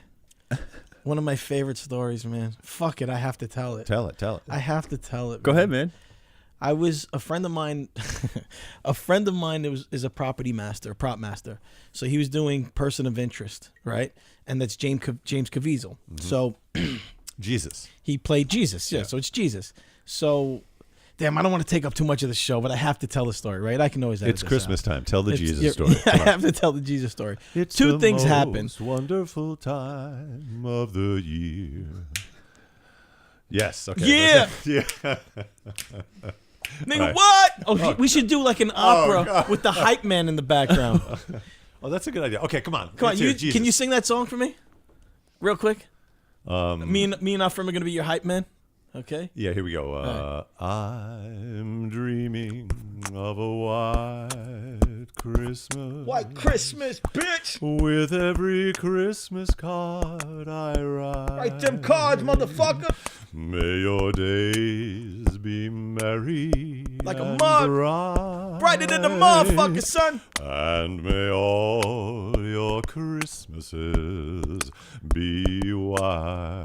What? But not too white though. You know what I mean? Yeah, not that white motherfucker. Hey, All right. Ethan Herschenfeld, ladies and I like that. Fennel I like flutes. Afrim thank on the rhythm section and the I'm shout-outs gonna for tell my TJ. story Never took another a lesson time. in my I'm life. not feeling the story. It's not. okay. It's not that interesting. I wanna hear It's it not another as time. interesting as you guys doing auditions and acting and was comedy. fun. I'll tell the story another. Yeah. maybe I should. Whoa. Go ahead. Yeah, I want to hear. I want to just add that. Yeah, you said clean up, play different roles. Lately, I got to say, I did get to do 2 good guy roles. Oh, really? Yeah, I was Usually you're the animal. I'm totally. I was FBI on Power with Fiddy. Oh, okay. With Curtis Jackson. All Got to right. meet him at the table read. That was incredibly cool. Nice Nice. guy, right? So I got to be an FBI agent. I was FBI agent number 2. That's a fucking guy who made the most out of his career, huh? Amazingly impressive guy. And again, it was his show, and he's the boss there, and yet super gracious and friendly to the guy with the You small know, role. you who's would- just One of the 9 bullets that penetrated his body was in the face. seriously. Yeah, he got shot in the mouth. Oh yeah. Wow. Why did you say it like that? Why He did got you shot say it 9 like that? times, dude. That's crazy. Listen, man, that happens in my neighborhood all the time. I know. No, it doesn't. So I was, happen in my neighborhood all the time. I was FBI agent number 2 on that show, which was a promotion because Very I nice. was known for my work as FBI agent number 1. Yeah, you were on some usually prior shows. known Thank for- you. for one. Thank you, tip your waiter. Yeah. And Good for you. Good for you. and my role was a lot I'm like typically known for my work as an FBI agent number 1. the role was a lot of lurking Yeah. and almost no talking, like Jared Kushner. Right. I'm breaking out some of my. Listen, man, he's a good limits. guy, man. I got to get you guys together. He's a good friend of mine. Dear friend of mine. Because you're. Oh, fuck. Fuck would he know me? He wouldn't even spit at me, that fucking guy. And then, I love that. I love how angry you are about him that anytime I mention him. Yeah. It's Pavlovian. You can't separate reality from the fucking truth, totally. like the lie. Like it may also be a good commentary on your acting. Actually, thank you, bro. It definitely. I'm like namaste. Yeah. Namaste. Namaste. Everybody. We're all bowing to each other. Namaste. No, I'm different hand gestures. One is like the Asian sun and moon. The other is like the palms together, bowing, intertwined fingers. Yeah, and then I got to do. He's holding the the little mudra. lotus fingers. And then what the? Head of security. I was security head on Blacklist. I got to be security head in a hotel. For you, man. Security head, which also made it into my my stand-up routine. Security head, which was weird because that's actually what my girlfriend gives me when I leave town. Of course. Yeah. Thank you. That's actually hysterical. Some dick jokes. Yeah. Security head. Oh man. I haven't gotten any type of security head. Your in a attention long is time. mine for a week. Exactly. Have kids. Come on, I'll be back in a week. Let's just have kids, and there'll be no more security or head in your relationship. Am I right, guys? Married guys, I can see him right here. Never, not married yet. That's every comedy club. Afrim, you been married? Nah, baby, nah. Nah. Fucking geniuses. All right. Nah, I'm free, and I'm saying. What is that? I've never done a podcast before with like the beverages are fantastic, and I really need to piss. Is there a way to pause, or I just leave? Yeah, just go. Go pee. Right. No, we pause. I'll be right back. Boom. We're back. See how quick of a pee break that was? Oh, what did I want to say? Yeah, so I wanted to plug a show I have coming up. What is it? So I have 2 shows coming up in New York this Saturday. December 16th at Dangerfields. This is a show with me, my friend Melanie Vesey, and produced by Bob DeBono. That's 5 p.m. show, and it's $20 cash cover. But if you want to contact me directly, I'll give you discount tickets. Can I give an email? Of course, man. Just do it. So email me. That's ehbass. That's ehbass at gmail.com. ehbass@gmail.com. BASS@gmail.com. Dangerfields, December 16th. December 16th, 5 p.m. show. Dangerfields is on 61st and 1st Avenue. Yeah, I used to play there when I was younger. It's a very cool place. It's like time travel. You're stepping into like a 1982, like the tablecloths, the whole thing. I know. It's a cool space. It is pretty cool, right? And then on the 24th, on Christmas Eve, it's this like sort of tradition at the comic strip. This is DF's show. It's like a very Jewish Christmas Eve show. A bunch of Jewish comics. Kosher comedy. Kosher comedy. I think they've had various names for years. Comedy. Christmas, so I'm in the 9:30 Jewish show. So it's the 9:30 show at the comic strip, which is 2nd Avenue at 82nd Street on the 24th. They're 9:30 show. Those are $25 tickets. But again, email me ehbass@gmail.com. I mean, and I'll get you a discount. I wish I could make it, but I'll be celebrating the life of our true Lord and Savior Jesus Christ Almighty. Absolutely. God bless. For those of you heathens out there, God bless. Well, He is risen. Oh no, that's Easter. Yeah, whatever it is. It's all the same to me. I don't know. I gotta take it. Oh, that reminds me. I want to tell you one of the most interesting gigs I ever had. I love that reminds you. He is risen has reminded you of this. All right, now we're back on track, right? Totally reminds me. So during my opera career, which was freelance, different gigs in different places, but I got hired twice to be the bass soloist in the annual opera production at Bob Jones University in South Carolina. Wow. That's an evangelical college. That's an evangelical right-wing Christian college. So it was an amazing experience. They put on a big show and they hired professionals for the big roles. And the first time I went down in 2006, I was hired to sing the role of the devil. Of course. In Memphis. Oh, yeah. So it was They very inherently interesting. knew It was very that you were interesting evil. Being the Well, I guess we got ourselves an atheist Jew here in the house. I know what role you're going to play, faggot. You goddamn Satan, Beelzebub, and goddamn self. I'm sorry. Get in the corner. I'm sorry. That's an Alabama accent, please. You're casting aspersions on something. Well, look at the Jew categorizing and stereotyping people where they come from. Let me just say this. Although you're dead on, this is severely fucking Alabama. I'm going to tell you It's some Bammy shit. Hey, there wasn't a lot of girls around at that time. What would you do? 14, 15, 12, 11, embryo, it don't matter. God said a man needs to be satisfied in what he's doing to do a good job.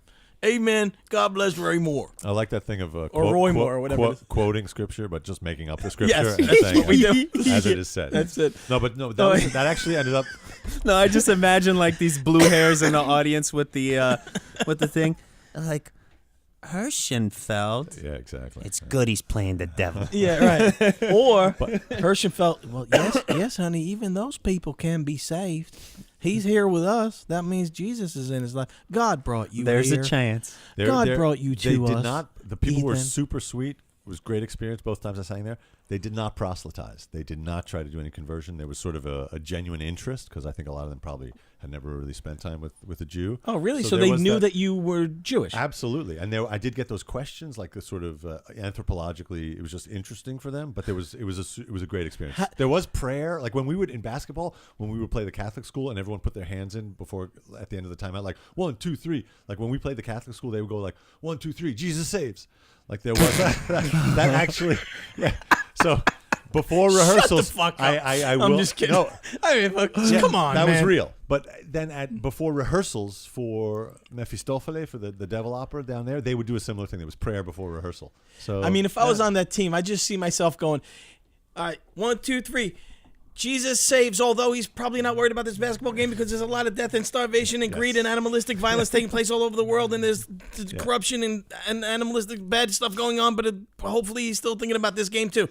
Yeah, I he's just got totally priorities. imagine there being some like amazing kid player, and he's just like dunking on people, and when he comes out, he's like, "Jesus, bro, woo, Lord and Savior, in the name of God, in bro. your face, In the name of God, bro, what? What? these Jesus nuts in your face." Oh no!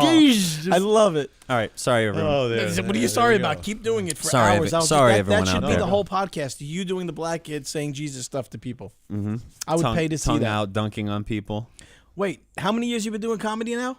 Steadily? It's steadily. I'm really gonna have to go with like 1 year steadily. Really? But like 5 years since I started writing jokes again, and then I had that little interlude with it in the late '90s where I for about a year I was getting up. But it's only this year that I've been getting up a lot. Well, like good for you. Where do you between like mostly- between August and October, I did about 40 shows. So I was at I performed at the Ice House in Pasadena, at the Comedy Palace in San Diego. I got to perform at the Comedy Store, and I was How do you get it? You yeah. So some of this How is does that happen? sending my tapes. Like I have tapes. I've performed a bunch of Gotham and the comic strip and some other places in New York. So I have tape from some shows, and you send off a 5-minute set, and then you can get booked other places. So I have some stuff coming up in the Midwest. I got asked to come back and feature at Comedy on State in Madison and at Zanies in Chicago. I know. Now, feature, what's the difference between feature and headline? Oh, yeah, that's a good. So each show apparently, I'm just getting into this basically. But, Yeah, so you don't know? a typical show. No, I know, but a typical show, the MC will get up. The MC will Right. get up and do about 10 minutes, Right. and then bring up the feature, who will do about 20, 25 minutes, Right. and then the headliner comes up and does 45 minutes or Oh, so maybe they an have hour. feature headline, and they don't have middle guy anymore? Oh, I think feature isn't feature middle. Isn't that the same thing? I don't know. Well, With the it might be. nomenclature. Maybe that's it. It might be. because it's MC, then feature or middle, I guess. Yeah, and we then used to headliner. have a MC, and then we used to just call it open, middle, and That's headliner. it. So the feature is the middle. That's exactly right. Yeah. right. It's like calling extras background now. Right. The people want to get Yeah, offended. promote it. Yeah. So now you're not headlining yet.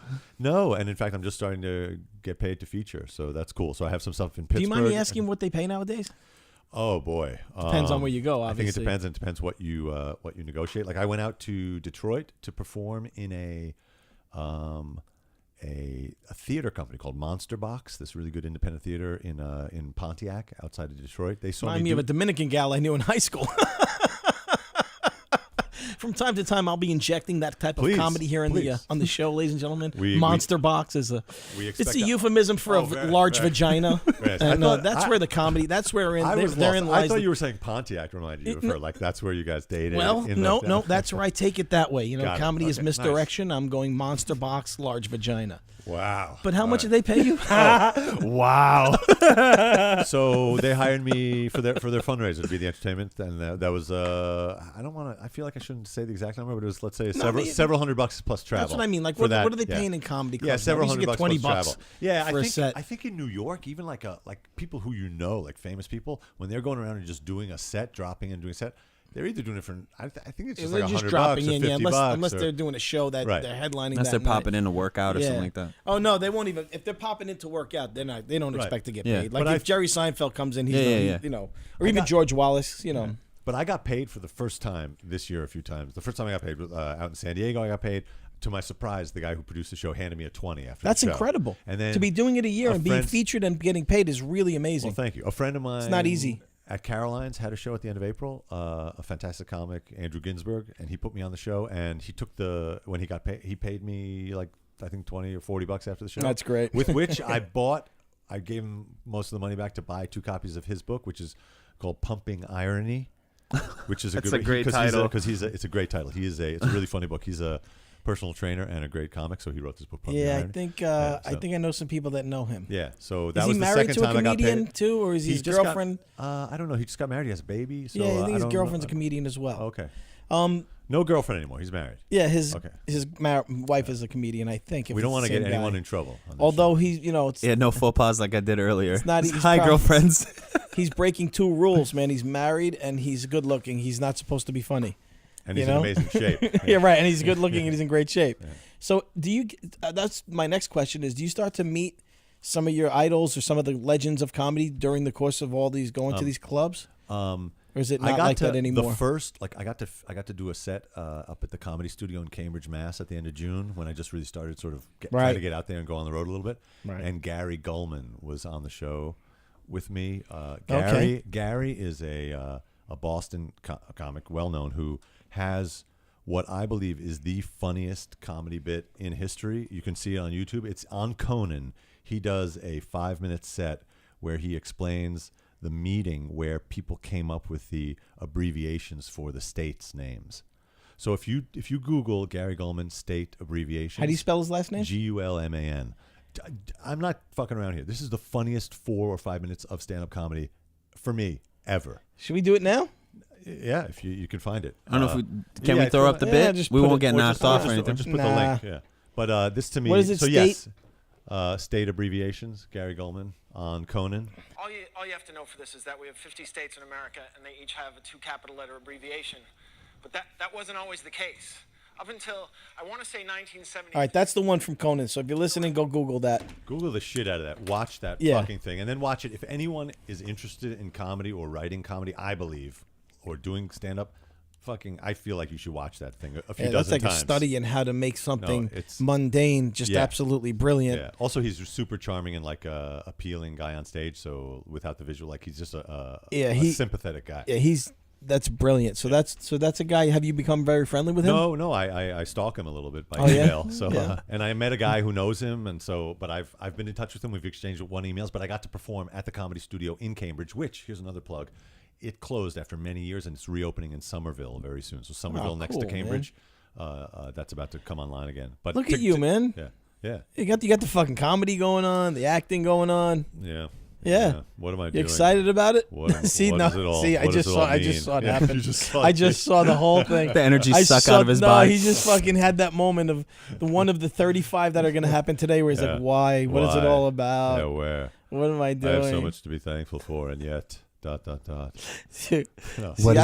it mean? I hate to say it, but there's sometimes when I feel like such a failure and I go, well, you drop that Arizona State, you're doing pretty good. But if I were you, I'd have moments I'd be like, I went to Harvard. What am I doing? Yeah. Oh, are you kidding? The 25th reunion. I got to, you see people, you can imagine at the 25th, among the incredible people who were there was Preet Bharara. Preet Bharara, was he the DA or whatever it was, who brought down, he's basically going to, I feel like he should be president. What did he do? He, you can see how I'm in a different world. You can see how well informed I am. He got fired by Trump. Trump personally called him and said, "I want you to stay on as." I know it's not district attorney, or maybe it is, but it's it's not attorney general, but it's one of those like top cop things. Yeah. Trump then fired him when Trump thought he was going to cause trouble for him. So he's an amazing guy. He has his own podcast now. You know, I have a lot of friends like you. Yeah. You're very well informed and very political. Yeah. And with failing memories. It's cute to me. It's cute to me when my friends get into this. Yeah. It's like white people Olympics, arguing about politics. And it's like, because you have to remember all the details and all the things and who said what and why this guy's bad and why that guy's good. Yeah, it's funny to me. I'm pretty it's like bad what, at that. It's like what white people do. Like it's like a pastime for white people. Well, I would hating all the politicians and knowing why you're supposed to hate them. Well, let's just say this is on the subject of where. And when I say cute, I don't mean that to be demeaning. No, I get it. You're coming on to me. I get it. I know what that word No, I means. mean it to be demeaning. Yeah. What? Go ahead. No, I was going to say, basically, the black voters in Alabama basically saved that state, our country, and maybe the world last night. The world? Do you think they saved the world? Well, yeah. Again, we don't want to get into this, but if this, it's that serious? Yes, it was a huge move. Yeah. If this, no, that's according to all the white guys that hate Trump. No, all the liberal white guys in New York, like they're going to make it this. It's not. No, and yeah. Are we going to have to edit this out? No, go ahead. Partisan politics? I want to get you going. I'm trying to. I'm so just a little so bit. easy to get me going. I'm so really? easily provoked. Yeah. Well, then. We did the wrong thing last night there in Alabama, didn't they, boy? Well. Let that faggot-ass Democrat in there. Okay, I guess you want them to take our guns. What's next? It's mandatory to kneel for the flag? I like what happens to your teeth when you do that impersonation. Because in my mind, this guy's he's got that overbite. You get puffy cheeks and an overbite, and it just works. Yeah, it's like you're talking through your top teeth. He can't really close his mouth. Mine gets more. He has a hard time closing. He's got his lower jaw goes back. And mine That's what happens when your DNA is what they refer to as defective. On the other hand, when mine goes into my face, it gets into sort of a palsy when I lose all my muscle tone in my face. Yeah, it affected you. Where's Roy Moore? Well, it's a tad minimalist use of my face. Whereas my face seems to be constantly constricting, yours is drooping. Well, yeah, it's a different thing. You look like that's Gilbert Godfrey. Listen. So Kushner is good, and that's why Preet is bad. Is that what you were saying? Let's keep it really binary and simple like that. Yeah. Kushner bad, Preet good. Okay. Roy Moore, his new career, bat mitzvah entertainer. I just had a vision of him taking me to a high class party with a leash on my neck, like TJ. Just say hello to the people. Whenever I say, nod your head when I nod, and shake it when I shake. Shut up. Yes, exactly. You and the other shake it. Ethan walking all the other dogs with you, and you're just like. Actually, we should do that. I want you to come. There's like a Harvard Club meet and greet in early January. Like it's like I think it's called like a world. It's like a world networking. Do a Q&A. Just bring a mobile mic. Please, you got to come. Please. Yeah. I'll just stand in the middle of the room going. I'll be the guy in the middle of the room going. Bitcoin, huh, fellas? Yeah. Bitcoin? Yeah. Bitcoins, huh? Bitcoin. Hey, who's the guy who keeps saying Bitcoin? Like, that's my way of trying to associate with high class, it's probably intelligent people. It'll work. And just bring some business cards. Okay. For the podcast. You do have a high-level meet and greet in January? You're coming. Yeah. It's very high level. Yeah. I'd like to be there. It's very Bilderberg, high level. Bilderberg. What's that secret government thing that people think? The black state. What's it called? The Illuminati? This keeps coming up. The dark web. The dark web. The dark web. Dark web. Fucking Mr. Robot, dark web. TJ. This is a new show where TJ unknowingly falls into that world. Yeah. Oh, I like it. And winds up running it. And then Ethan is dark web guy number 2. It's like a Inspector Clouseau kind of thing where he's incompetent. I like it. That's cool. Dude, I love having you here, man. I love being here. This is an amazing occurrence, I think. Yeah. So, what else did we talk about, man? We talked about. I wanted to get to the acting. Oh, because, yeah. All right, so you started out. You have your agent. You just got to roll right up, Afrim. Can we talk about it? Book something, but I can't necessarily say it. But it's a really cool. He just booked some cool thing. Yeah. Really cool. Can we say anything about it? A network or a genre? Nothing. I won't say anything at the moment. But as it progresses, I will definitely say something. So how many? So I guess it's been 4 years you've been going on auditions, and since that first one that you got with Afrim, Afrim. Yeah. Afrim. It's a Spanish way of saying his name. Afrim. Afrim. Hey, Afrim. You got to be kidding me, man. The first time I worked with him on Afrim, very good. Me gusta mucho trabajar con él porque es muy chistoso y es un hombre con muchas calidades muy buenos. Es a lot of people don't speak Spanish, but what I gathered was that If you don't mind, what's your name? Pepe? Is it Yeah, Pepe? yeah. Pepe, what I gathered from that is that you liked him a lot and he was a very good person and very humble too. Exactamente. I like to work with him. Yeah. He nice. He good looking. He Okay. polite. But let me and ask he you do a his job. question now. He do his job. Oh, between- do you have Ethan Herschenfeld on here? Because I was like, he's super Yo bizcocho. You know what I Bethany. mean? This is Yo Bethany. Hi, Yo Bethany. Yo, what's Yes, up? He's here. I mean, Yo Stephanie. Yo, how you even call me by the I wrong don't- name yeah, your and sister shit? is Yo Bethany. Herschenfeld. Herschenfeld. That's Yo Herschenfeld. Stephanie. Herschenfeld me up. That's it. Oh, okay. Oh, anyway, what the fuck were we talking That's about? Yo Stephanie. Oh, wants to nice. say hi. to Sorry. you. We were talking about Pepe. Yo, Stephanie, get the fuck out of here. You let her out of the box for a Yeah. second, didn't you? I don't even know how we got on. Oh, yeah, so we The look on Ethan's face just now, he looked over, he's like, what the fuck? I don't know what is happening. These Um, people are transforming. So Too much I coffee. wanted to do Pepe. I wanted to ask Pepe a little bit about Frink. I like to do it where I start to talk Spanish and also I Yeah. do the Kermit thing. I don't know why. I didn't know like that you were an actor as well, Pepe. That's interesting that you were on the same TV show as Afrim. Sí, hemos trabajado juntos en un show que se llama Unforgettable. Yeah, Así okay. es. You worked with him on Unforgettable. Yeah. It's interesting that you acted on the show, but you don't speak any English. Do you speak English?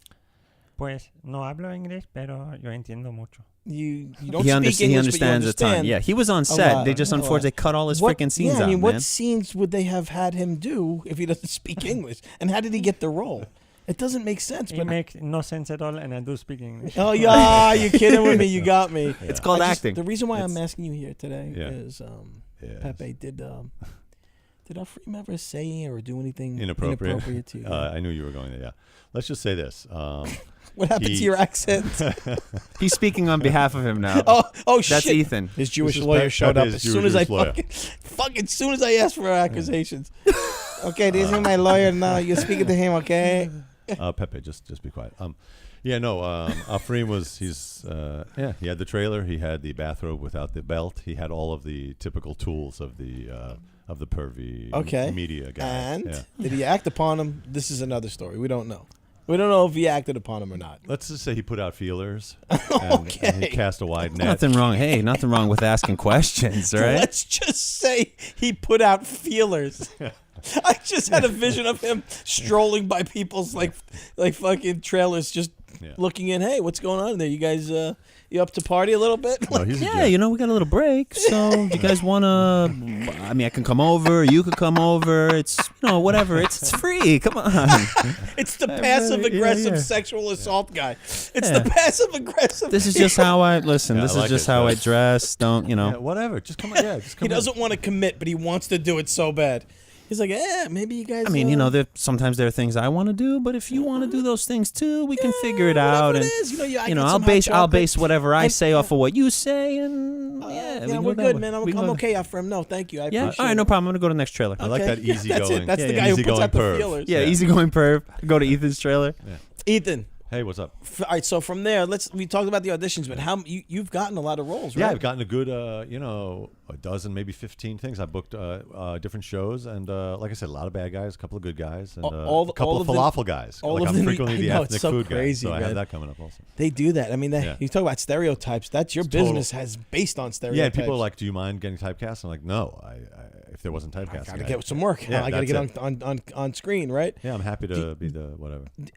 What was your favorite one that you've done so far? The favorite was High Maintenance. The of all the gigs, because I played like this Russian hairdresser, and it was a lot of what was fun about it was first of all, I went into the audition and they didn't say be a Russian guy, it was for a hairdresser role. And what was cool was in the audition, like like we go to auditions and a lot of times it's the same, like it's all the same guys sitting there, like we all kind of look the same. But at this audition it was like women, men, every race, every age. So they didn't really know. But I went in and decided to do it because I have a Russian barber who's fantastic named Alex at Astor Place. He's off Tuesdays. So I went in and basically did him. He's off Tuesdays, right? So Alex off Tuesdays at Astor Place. So I kind of did him, and I did the full-on Russian thing, and I speak a little bit of Russian, but I can really do the accent because I have some like relatives who are from there. Right. So I went in and just did that, and when I got cast, they were like, "And wear what you wore." So they were. They So I loved nailed it. it. Where it was like. So then I got to. What did you? Do Do you remember what you did when you went in? Yeah. It was just. Do you hate when people put you on the spot like this? Like do the thing you did. Totally. Yeah. Good. No, Can you do the thing you did then? I don't remember exactly, but it was like we can do this now. We cannot do this now. But either way, I'm here. Why don't I fucking do it? If you want to do it, I do it. I fucking love It's him. very, and the part of it is kind of insulting, but he thinks he's a nice guy. So it's nice to be here in your shitty little studio. But it's good for you that you have this studio, even though it is like shitty box. I love And him. He's also got like resting communist face as he's Oh, yeah, doing you have that. to get That's up the front. beauty of it. Yeah, That's because like, I I know have- 25 guys like that. So this is why I have a cousin who she was always everything was bad news. It's all bad. Would you like to? When my sister was going to medical school, she said to me, "Why don't you become pharmacist?" I was like, well, "Why should I?" You know, it's just like everything is a big downer. Everything is a But big. sort of It's a downer, negative but it's undercut. Everything is so negative. That's what it is. There's a big negative undercurrent. So that was fun as shit. And then the guy, I got to do the scene with the guy who's the pot delivery guy who created the show, he and his wife, and shooting that scene in an actual barbershop in downtown Brooklyn. It was. I saw it, it's and fun as I shit. was watching, and I jumped out of my seat. I was like, "That's fucking Ethan, man!" And it was the funniest scene Oh, in that that's whole great, episode. man. And they took the scene, which was supposed to be in episode 2, and they stuck it at the very top of season 1, episode 1 on the HBO version because they thought it was a good metaphor for things. Because I won't kill it, but Oh, I people gotta the go scene. watch that. It's on Now, HBO. that's a show. It sounds like I'll watch it. Yeah, watch. That's High one I'll Maintenance watch. on HBO, season 2, Yeah. edited by a friend of mine, Steve. That's going to drop pretty soon. Could you say drop? That's so lame that I said that, but it's going to be No, on HBO. in a that's- few Say months. drop, bro. Yeah. You're allowed. It's all good. Yeah, but season Not 1. me. Yeah, so that happened, and the other fun, like I said, Girls was super fun, and I gotta be honest. Maybe you can back me up on this, Afrim. It's just fun as shit to be on these shows, because, like in my normal daily life, I don't get to be part of a giant organization and be in the middle of a machine. that's right. Of like 400 people, incredibly smooth. There's so much going on, from the catering to the director to the actors to the text to the lights, makeup, everything, and it works fucking. That's right. Smooth. And Isn't it's it crazy? so cool to be just part of that for a day or two. And isn't it cool how they just go to a place and take over a block, Yeah. or a building, and all of a sudden that's it. You know, there's so much that goes into it. Yeah, it's There's like a lot military going- operation. There's so much logistics and equipment. It really is amazing. Do you? Has it all been in New York, or did you have to go to L.A. or other places I went for the roles? I went to L.A. In 2010 after I got to do a few episodes of the show Damages back in 2008 and 9. Oh, cool. And on the heels of that, I went to LA. I had a manager. I thought I'm going to go out there and get some more work. I didn't, but my first day out there, I got to shoot a short film. And so yeah, I had that little bit of work out in LA. Let me tell you what that was. That was called See on the Other Side. It was like one of these it's a short, but it's like Short one about a dead guy, an angel, one of these angel kind of things. Yeah. Do you now that you're doing it, do you ever get the impetus to start doing your own stuff, write your own stuff, direct it, shoot it? I would love to do that, and that's why I went to film school all those years ago, because I did make some short films in college, and I thought that's what I want to do, and I would like to get back to that. And let's see, I wrote something with a friend, a sitcom thing that didn't go anywhere yet, but I have some ideas. Yeah. And right now, it's just on the page. It's just written out. Yep. Yeah. See, I would, in this day and age, You got to do it. You got to just make it. But you know what it is? You get, like, I'm 49 years old now, and I don't have the same energy or the fucking. I'm a little jaded. That's what the coke is for. That's what the cocaine is for, right? Yeah. Let's get it going. But I wish I had this stuff when I was younger. But Ends up being a 7-hour podcast.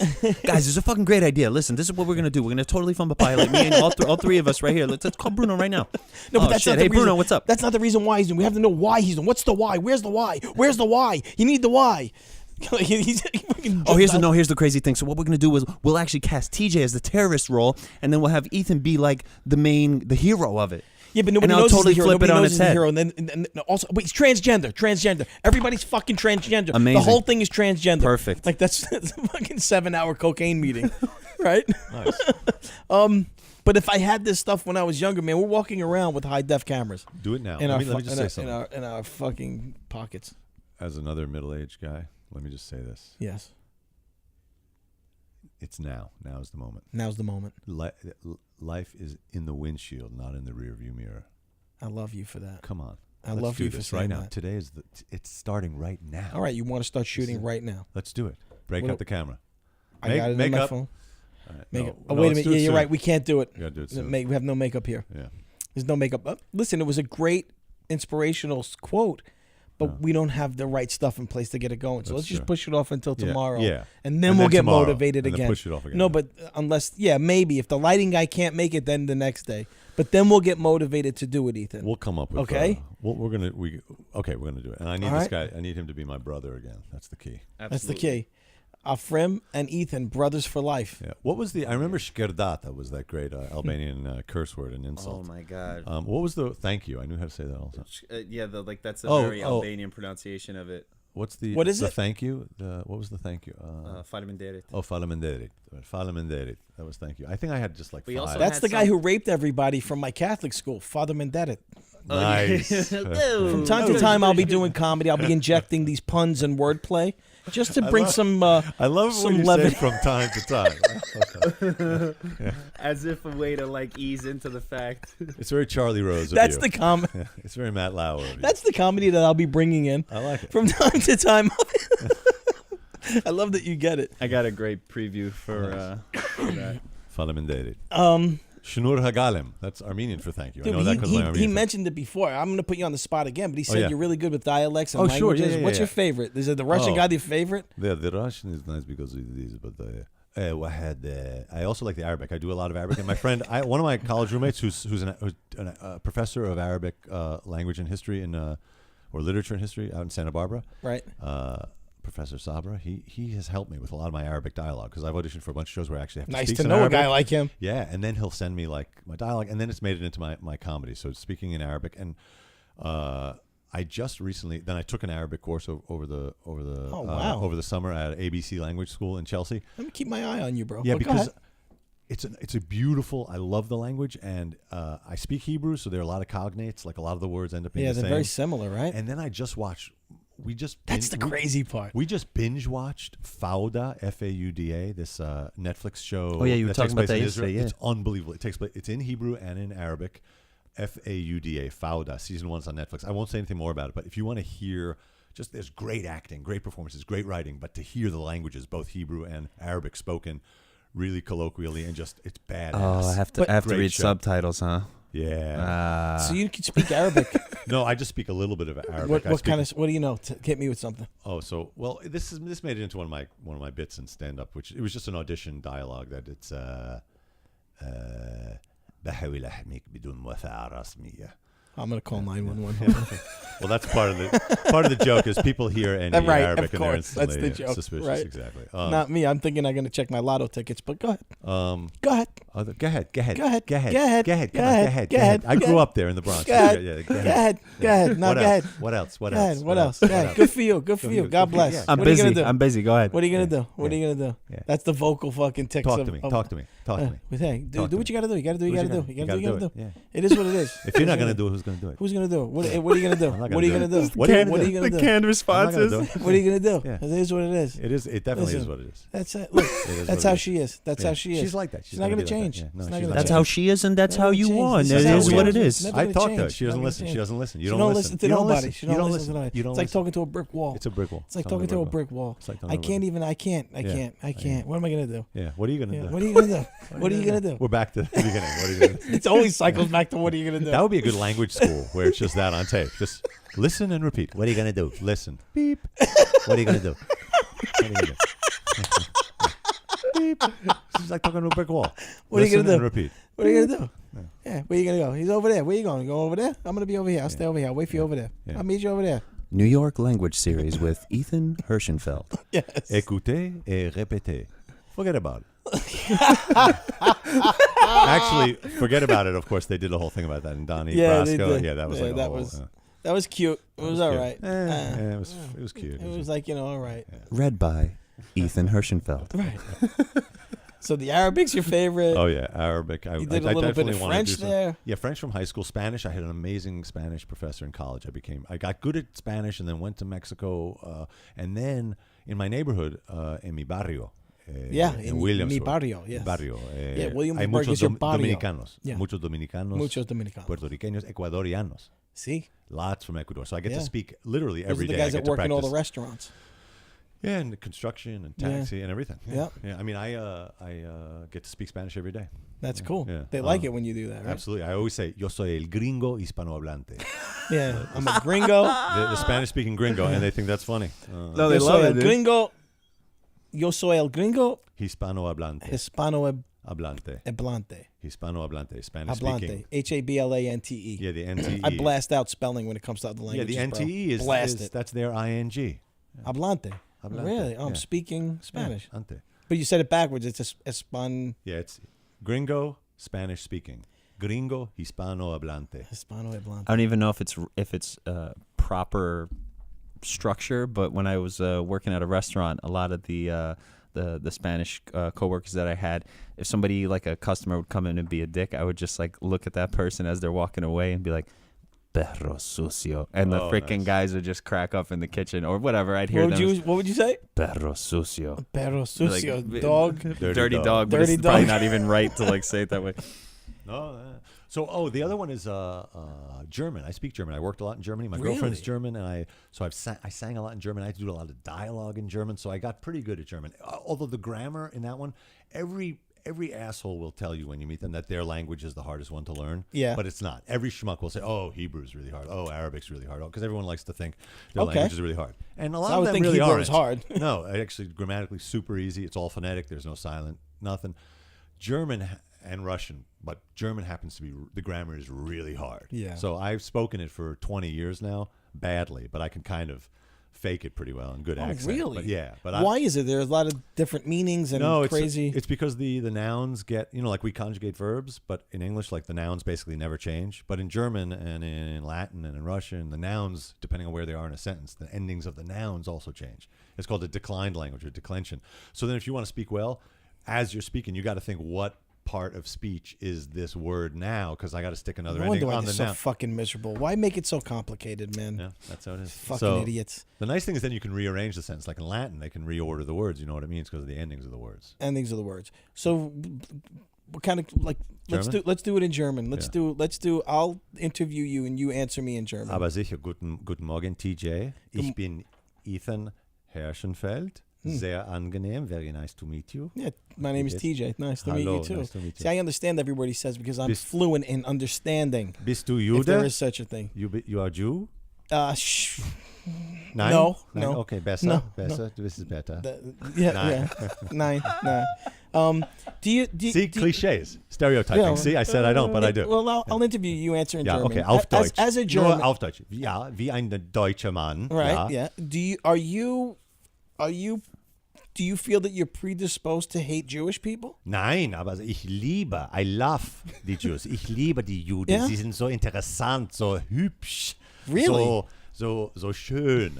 Als eine Leute, die Kultur, die jüdische Kultur ist so schön. He likes the Yiddish culture. Yeah, I see. So then that upsets you that there's that stereotype of the Germans hating the Jews. Yeah, What's so special about Germany nowadays? Can you tell me what's going on in your country?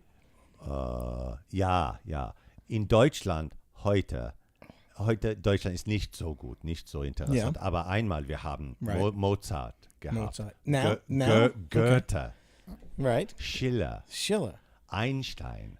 Sigmund Freud. Right. Wir haben so viele gute Schriftsteller. I feel like he's just saying names of people that existed at one time. That's basically it. My vocab is running. I was going to say. You nailed me. My vocab is running dry. The grammar, it's all running so dry. So. But it's so good, dude. It's so good. That's so great. But give me the dialogue to memorize, and And you'll crush it. He's like, I'll nail it. He did too. He did too, man. Because he had this monologue. I remember you telling me about the monologue for Unforgiven about the like. Basically, it's just him being super insulting. He's like, I'm gonna like fuck the whites of your eyes or some shit. What was te cifsha bardet sudem hufrechin gabita skerdata. That was the What is that? That was the Albanian insult. It was like, I'm gonna fuck you in the whites of your eyes, and then the devil's gonna fuck you in your ass, comma, motherfucker. Okay, fantastic. And you remembered that? Yeah. Did you Google that to find out what it was? No, I had someone teach me. Why? Oh, my friend in fact, I have a friend. Why? I have a friend over in Munich, and he's married to an Albanian woman, and they on Facebook, they sent me that insult. I was like, I need something nasty for this TV shoot tomorrow. That seems very, that's not a... That's how I knew Ethan was the real deal, because when he told me that, and I I was like, wow, But dude. is that a common insult, or is that Yeah, something you'd that think. the wife made it up? No, there's insults that are even like Like what? But I feel There's like like- it is like someone like that's a standard insult. Yeah, I feel that's like. what I want to know. Is Yeah. that standard? Like, give me some good ones.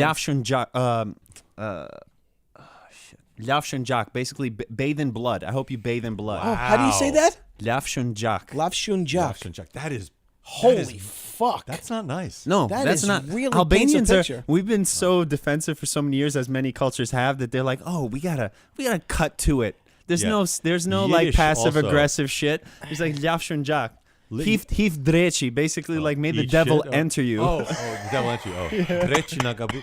Yeah, that was the question with that insult that I learned. It was whether the devil was fucking you in your ass or whether, and then whether he was going in your ass or out your ass. There was some like Chief Drechi and Booth. Yeah. Who? Yeah. What?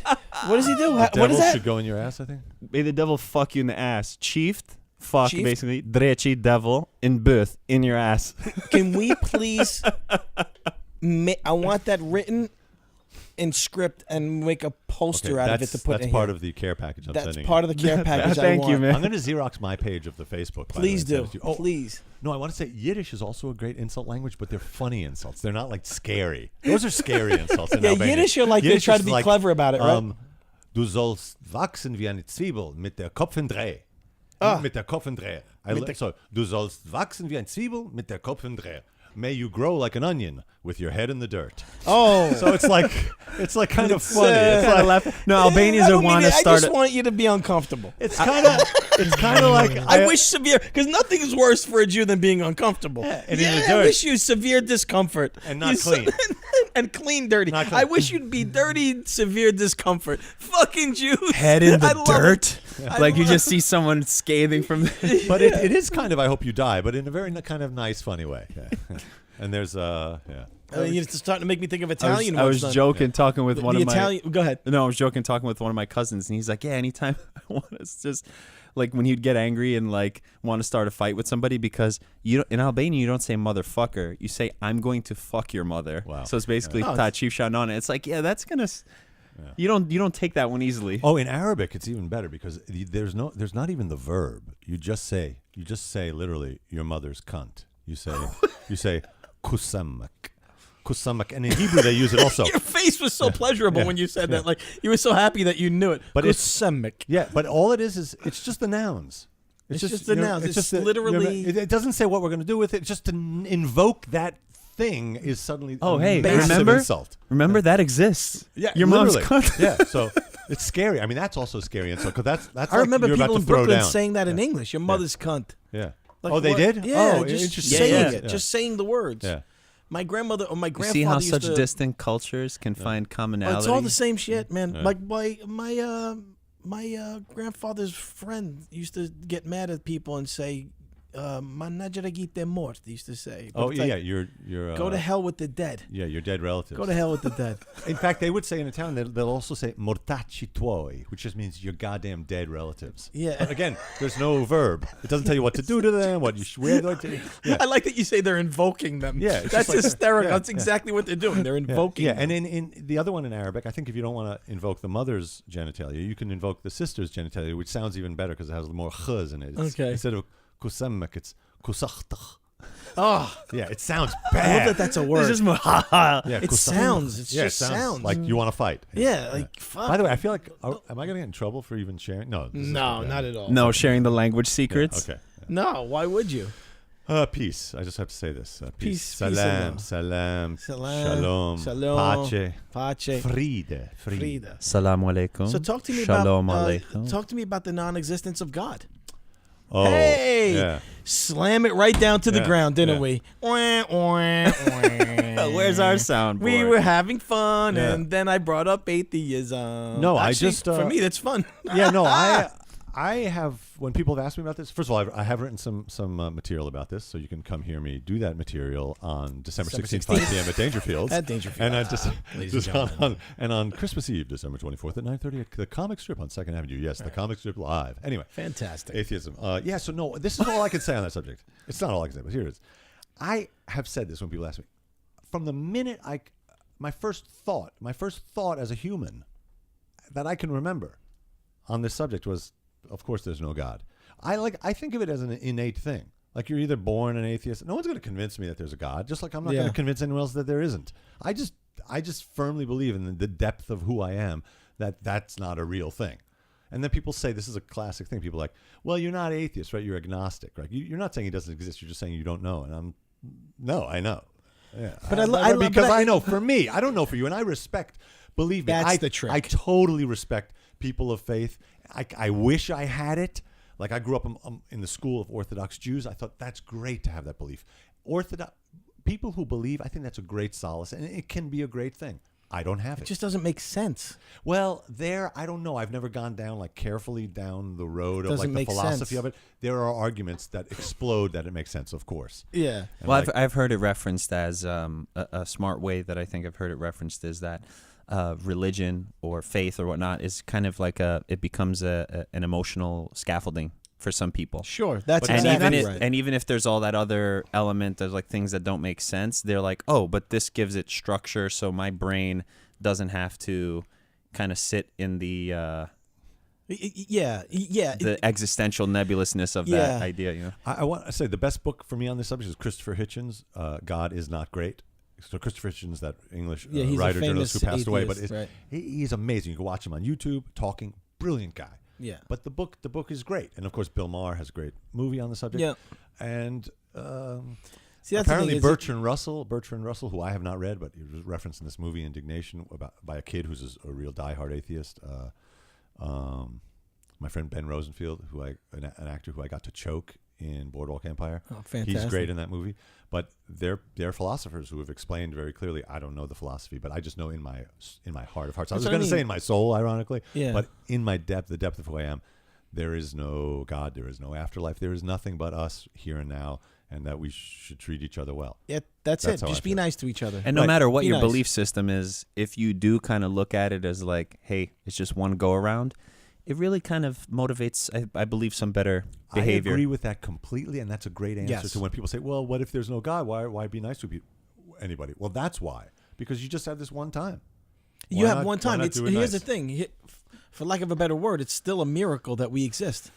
That's an argument that whatever you mean by none miracle, of us can have. Right. Whatever that miracle may be, the idea that all of this exists and the sounds coming out of my mouth means something. Well, mathematically, you can reference that miracle as like statistically. Absolutely. The fact that it's happening, you're like, holy shit. It's unfathomable. Yeah. And by the way, it's only unfathomable based on what we know, because we don't know what's going on only within the millions and millions of planets and stars in our own galaxy, not to mention the 14.5 billion light years around us that's going on. So based on what we know and our understanding of how this works, it's a fucking absolute astonishing, unbelievable thing. Right. That this billions and billions. That this is happening. Carl Sagan thing, yeah. But you know what I mean? Absolutely. So that's where my brain shuts down. Okay. Once I start, because you were talking about when you were younger, you had those moments. I remember having a moment when I realized that my grandmother really, like, I would go to church, and I had my little, my communion and stuff. You know, the Catholics do that. And every time I was in church, I couldn't wait to get the fuck out of there, and I didn't know what anybody was talking about, and it just all seemed so weird to me.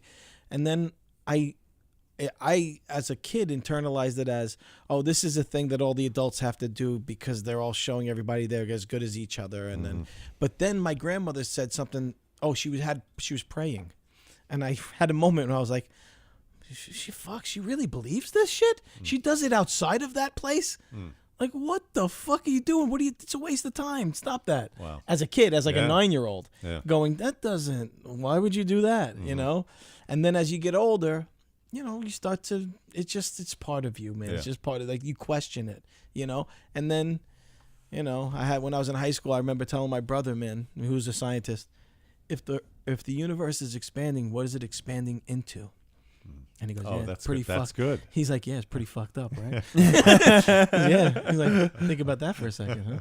And he just walked away. I was like, fuck. You know what I mean? And you fell over. That's when my brain started shaking. Like, all right, you just stick to sports. Go watch the Steelers play football. I go watch Steelers now. Yes. I go and play baseball now. You know?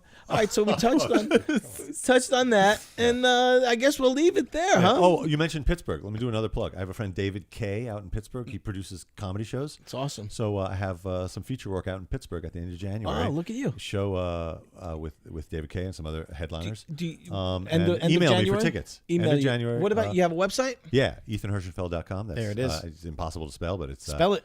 No, we'll put it in the show notes. Ethan Herschenfeld. No. Herschenfeld. Put it in the show notes. EthanHerschenfeld.com. It lists where my shows are and what TV shows. Oh, the other TV show I have coming up. That's another plug.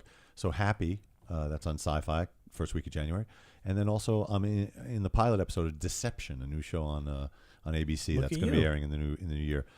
Deception, ABC, season 1, episode 1. I love it. I love that you're on these shows. I love you guys are both working. Congrats, man. That's Congrats awesome. to you. Congrats to us. Afrim, anything else? I don't know, man. I think it's good. I think hopefully first of many times that you'll come through and hang out. I'd love to be back. Thank you so much for having me. My This is pleasure, awesome. man. I love your place. I love you. Thank you, brother. I love you too, man. And let's go fight crime together. Let's do it. Yeah, Next we'll time go we get it should right now. drink and do some heroin stuff. All Well, right, we'll it's a do deal. we'll All do right, the full 3PLT. We'll have Ethan in for a full 3PLT. How about this? Ladies and gentlemen, thank you for listening to 3PLT interviews with Ethan Herschenfeld and Afrim Gjonbalaj. Oh, yeah. I've been TJ Stone. There is no God. Oh, gee. Thank you. Merry Christmas. Oh, yeah, but Merry Christmas. Happy Hanukkah. FuegoBox.com. You hear what I just said? FuegoBox.com. Here's what your Christmas conversation should not be. Hey guys, you know what I got the person for the thing? I got him the stuff that I always got for the last 25 years. No, here's what it should be. Hot sauce. Hot sauce. But not just a bottle of hot sauce, a hot sauce club that delivers boxes of small batch and gourmet hot sauces right to your doorstep. They focus on flavor over heat.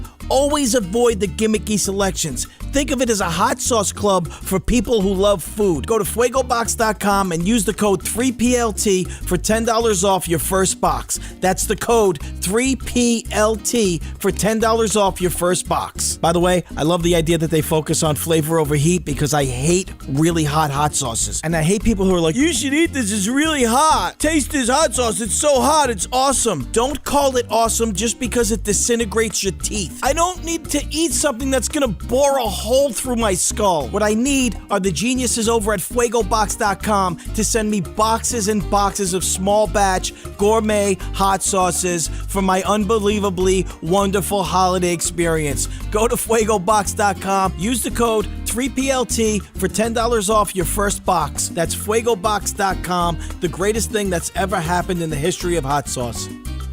You animals. Could we just stop everything for a second so I could talk about sneakers? Sneaker lovers have reason to celebrate. You know who said that? Forbes magazine said that. Do you know who they said it about? Greats.com. Greats Sneakers. That's who they said it about.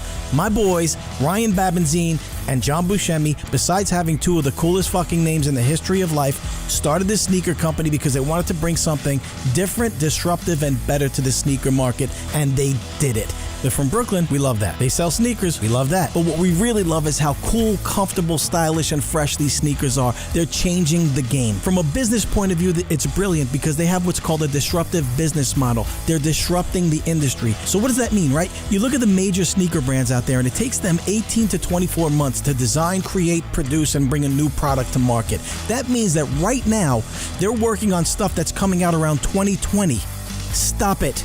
Stop it. Greats does that in less than 4 months. Product after product after product after product. Look at my foot. Look at my foot, Bruno. You know what that is? That's the all-leather Royale lace-up. Look at that. Oh, it's beautiful. Mike Rick is wearing the Wooster slip-on. We will bury you in awesome footwear right now. It's the perfect gift for the holidays. Save 15% on your first purchase with the code 3PLT. That's the number 3, PLT at Greats.com. We love these guys. Greats.com. They've been featured in Vogue, Esquire, GQ, Entrepreneur, Wall Street Journal, Forbes, Complex, Mashable, Bloomberg Business Week, Hypebeast. Hypebeast said that Greats is shaping the footwear industry one model at a time. Slam X Hype says that you have to rethink the idea of men's footwear. Maxim, Four Pins, Valet, Uncrate. These guys are crushing it. We love having them on board. Go to Greats.com or I will smash your face in with a mallet. I want to talk about the enclosed. You know what? What's the enclosed, you ask? Well, it's just the greatest fucking product that ever existed in the history of mankind. EnclosedLingerie.com. ENCLOSED lingerie.com. High-end designer lingerie sourced from around the world. Fellas, you know it's coming, right? You know it's coming. Christmas, Hanukkah, Kwanzaa, President's Day, Birthday, Earth Day, Dog Day, Tuesday, anniversary, 1-day anniversary, 10-day anniversary, 3-month anniversary, 12-week anniversary, 6-month anniversary, 10-year anniversary of the thing that was special that you don't remember, but you act like you remember because you don't want her to lose her mind. Well, you're going to have to buy her a gift. Don't get her another sweater. Surprise her. Do something smart, you dimwit. Give her the gift that keeps on giving, because Enclosed sends out a new gift every month. You just sit back and she enjoys the surprises month after month. Do you understand the concept of what I'm telling you? It's high-end teddies, robes, and lingerie every month on a subscription basis. It's kind of like Beer of the Month, Flower of the Month, except sexy, beautiful, high-end lingerie of the month that you're responsible for.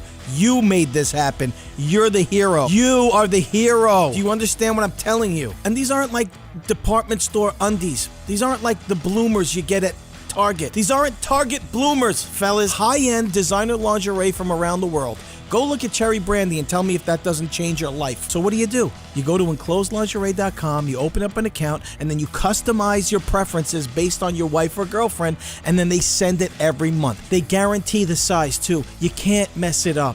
They get the fit right 98% of the time. That's unheard of. Hey, thanks for the advice, TJ, but how many people are using them? Shut your filthy hole. Thousands and thousands of men and women love Enclosed. Thousands. So stop everything that's happening in your life. Go to enclosedlingerie.com, enclosedlingerie.com, and don't forget to use the code 3PLT for $20 off your order at enclosedlingerie.com. This is a game changer. Greatest thing that ever happened to the human race. It's the sexiest gift on earth. Yeah, I guess we can go back to the show now. Enclosedlingerie.com, Bruno. God damn it, it's amazing. You hear me? Look at me.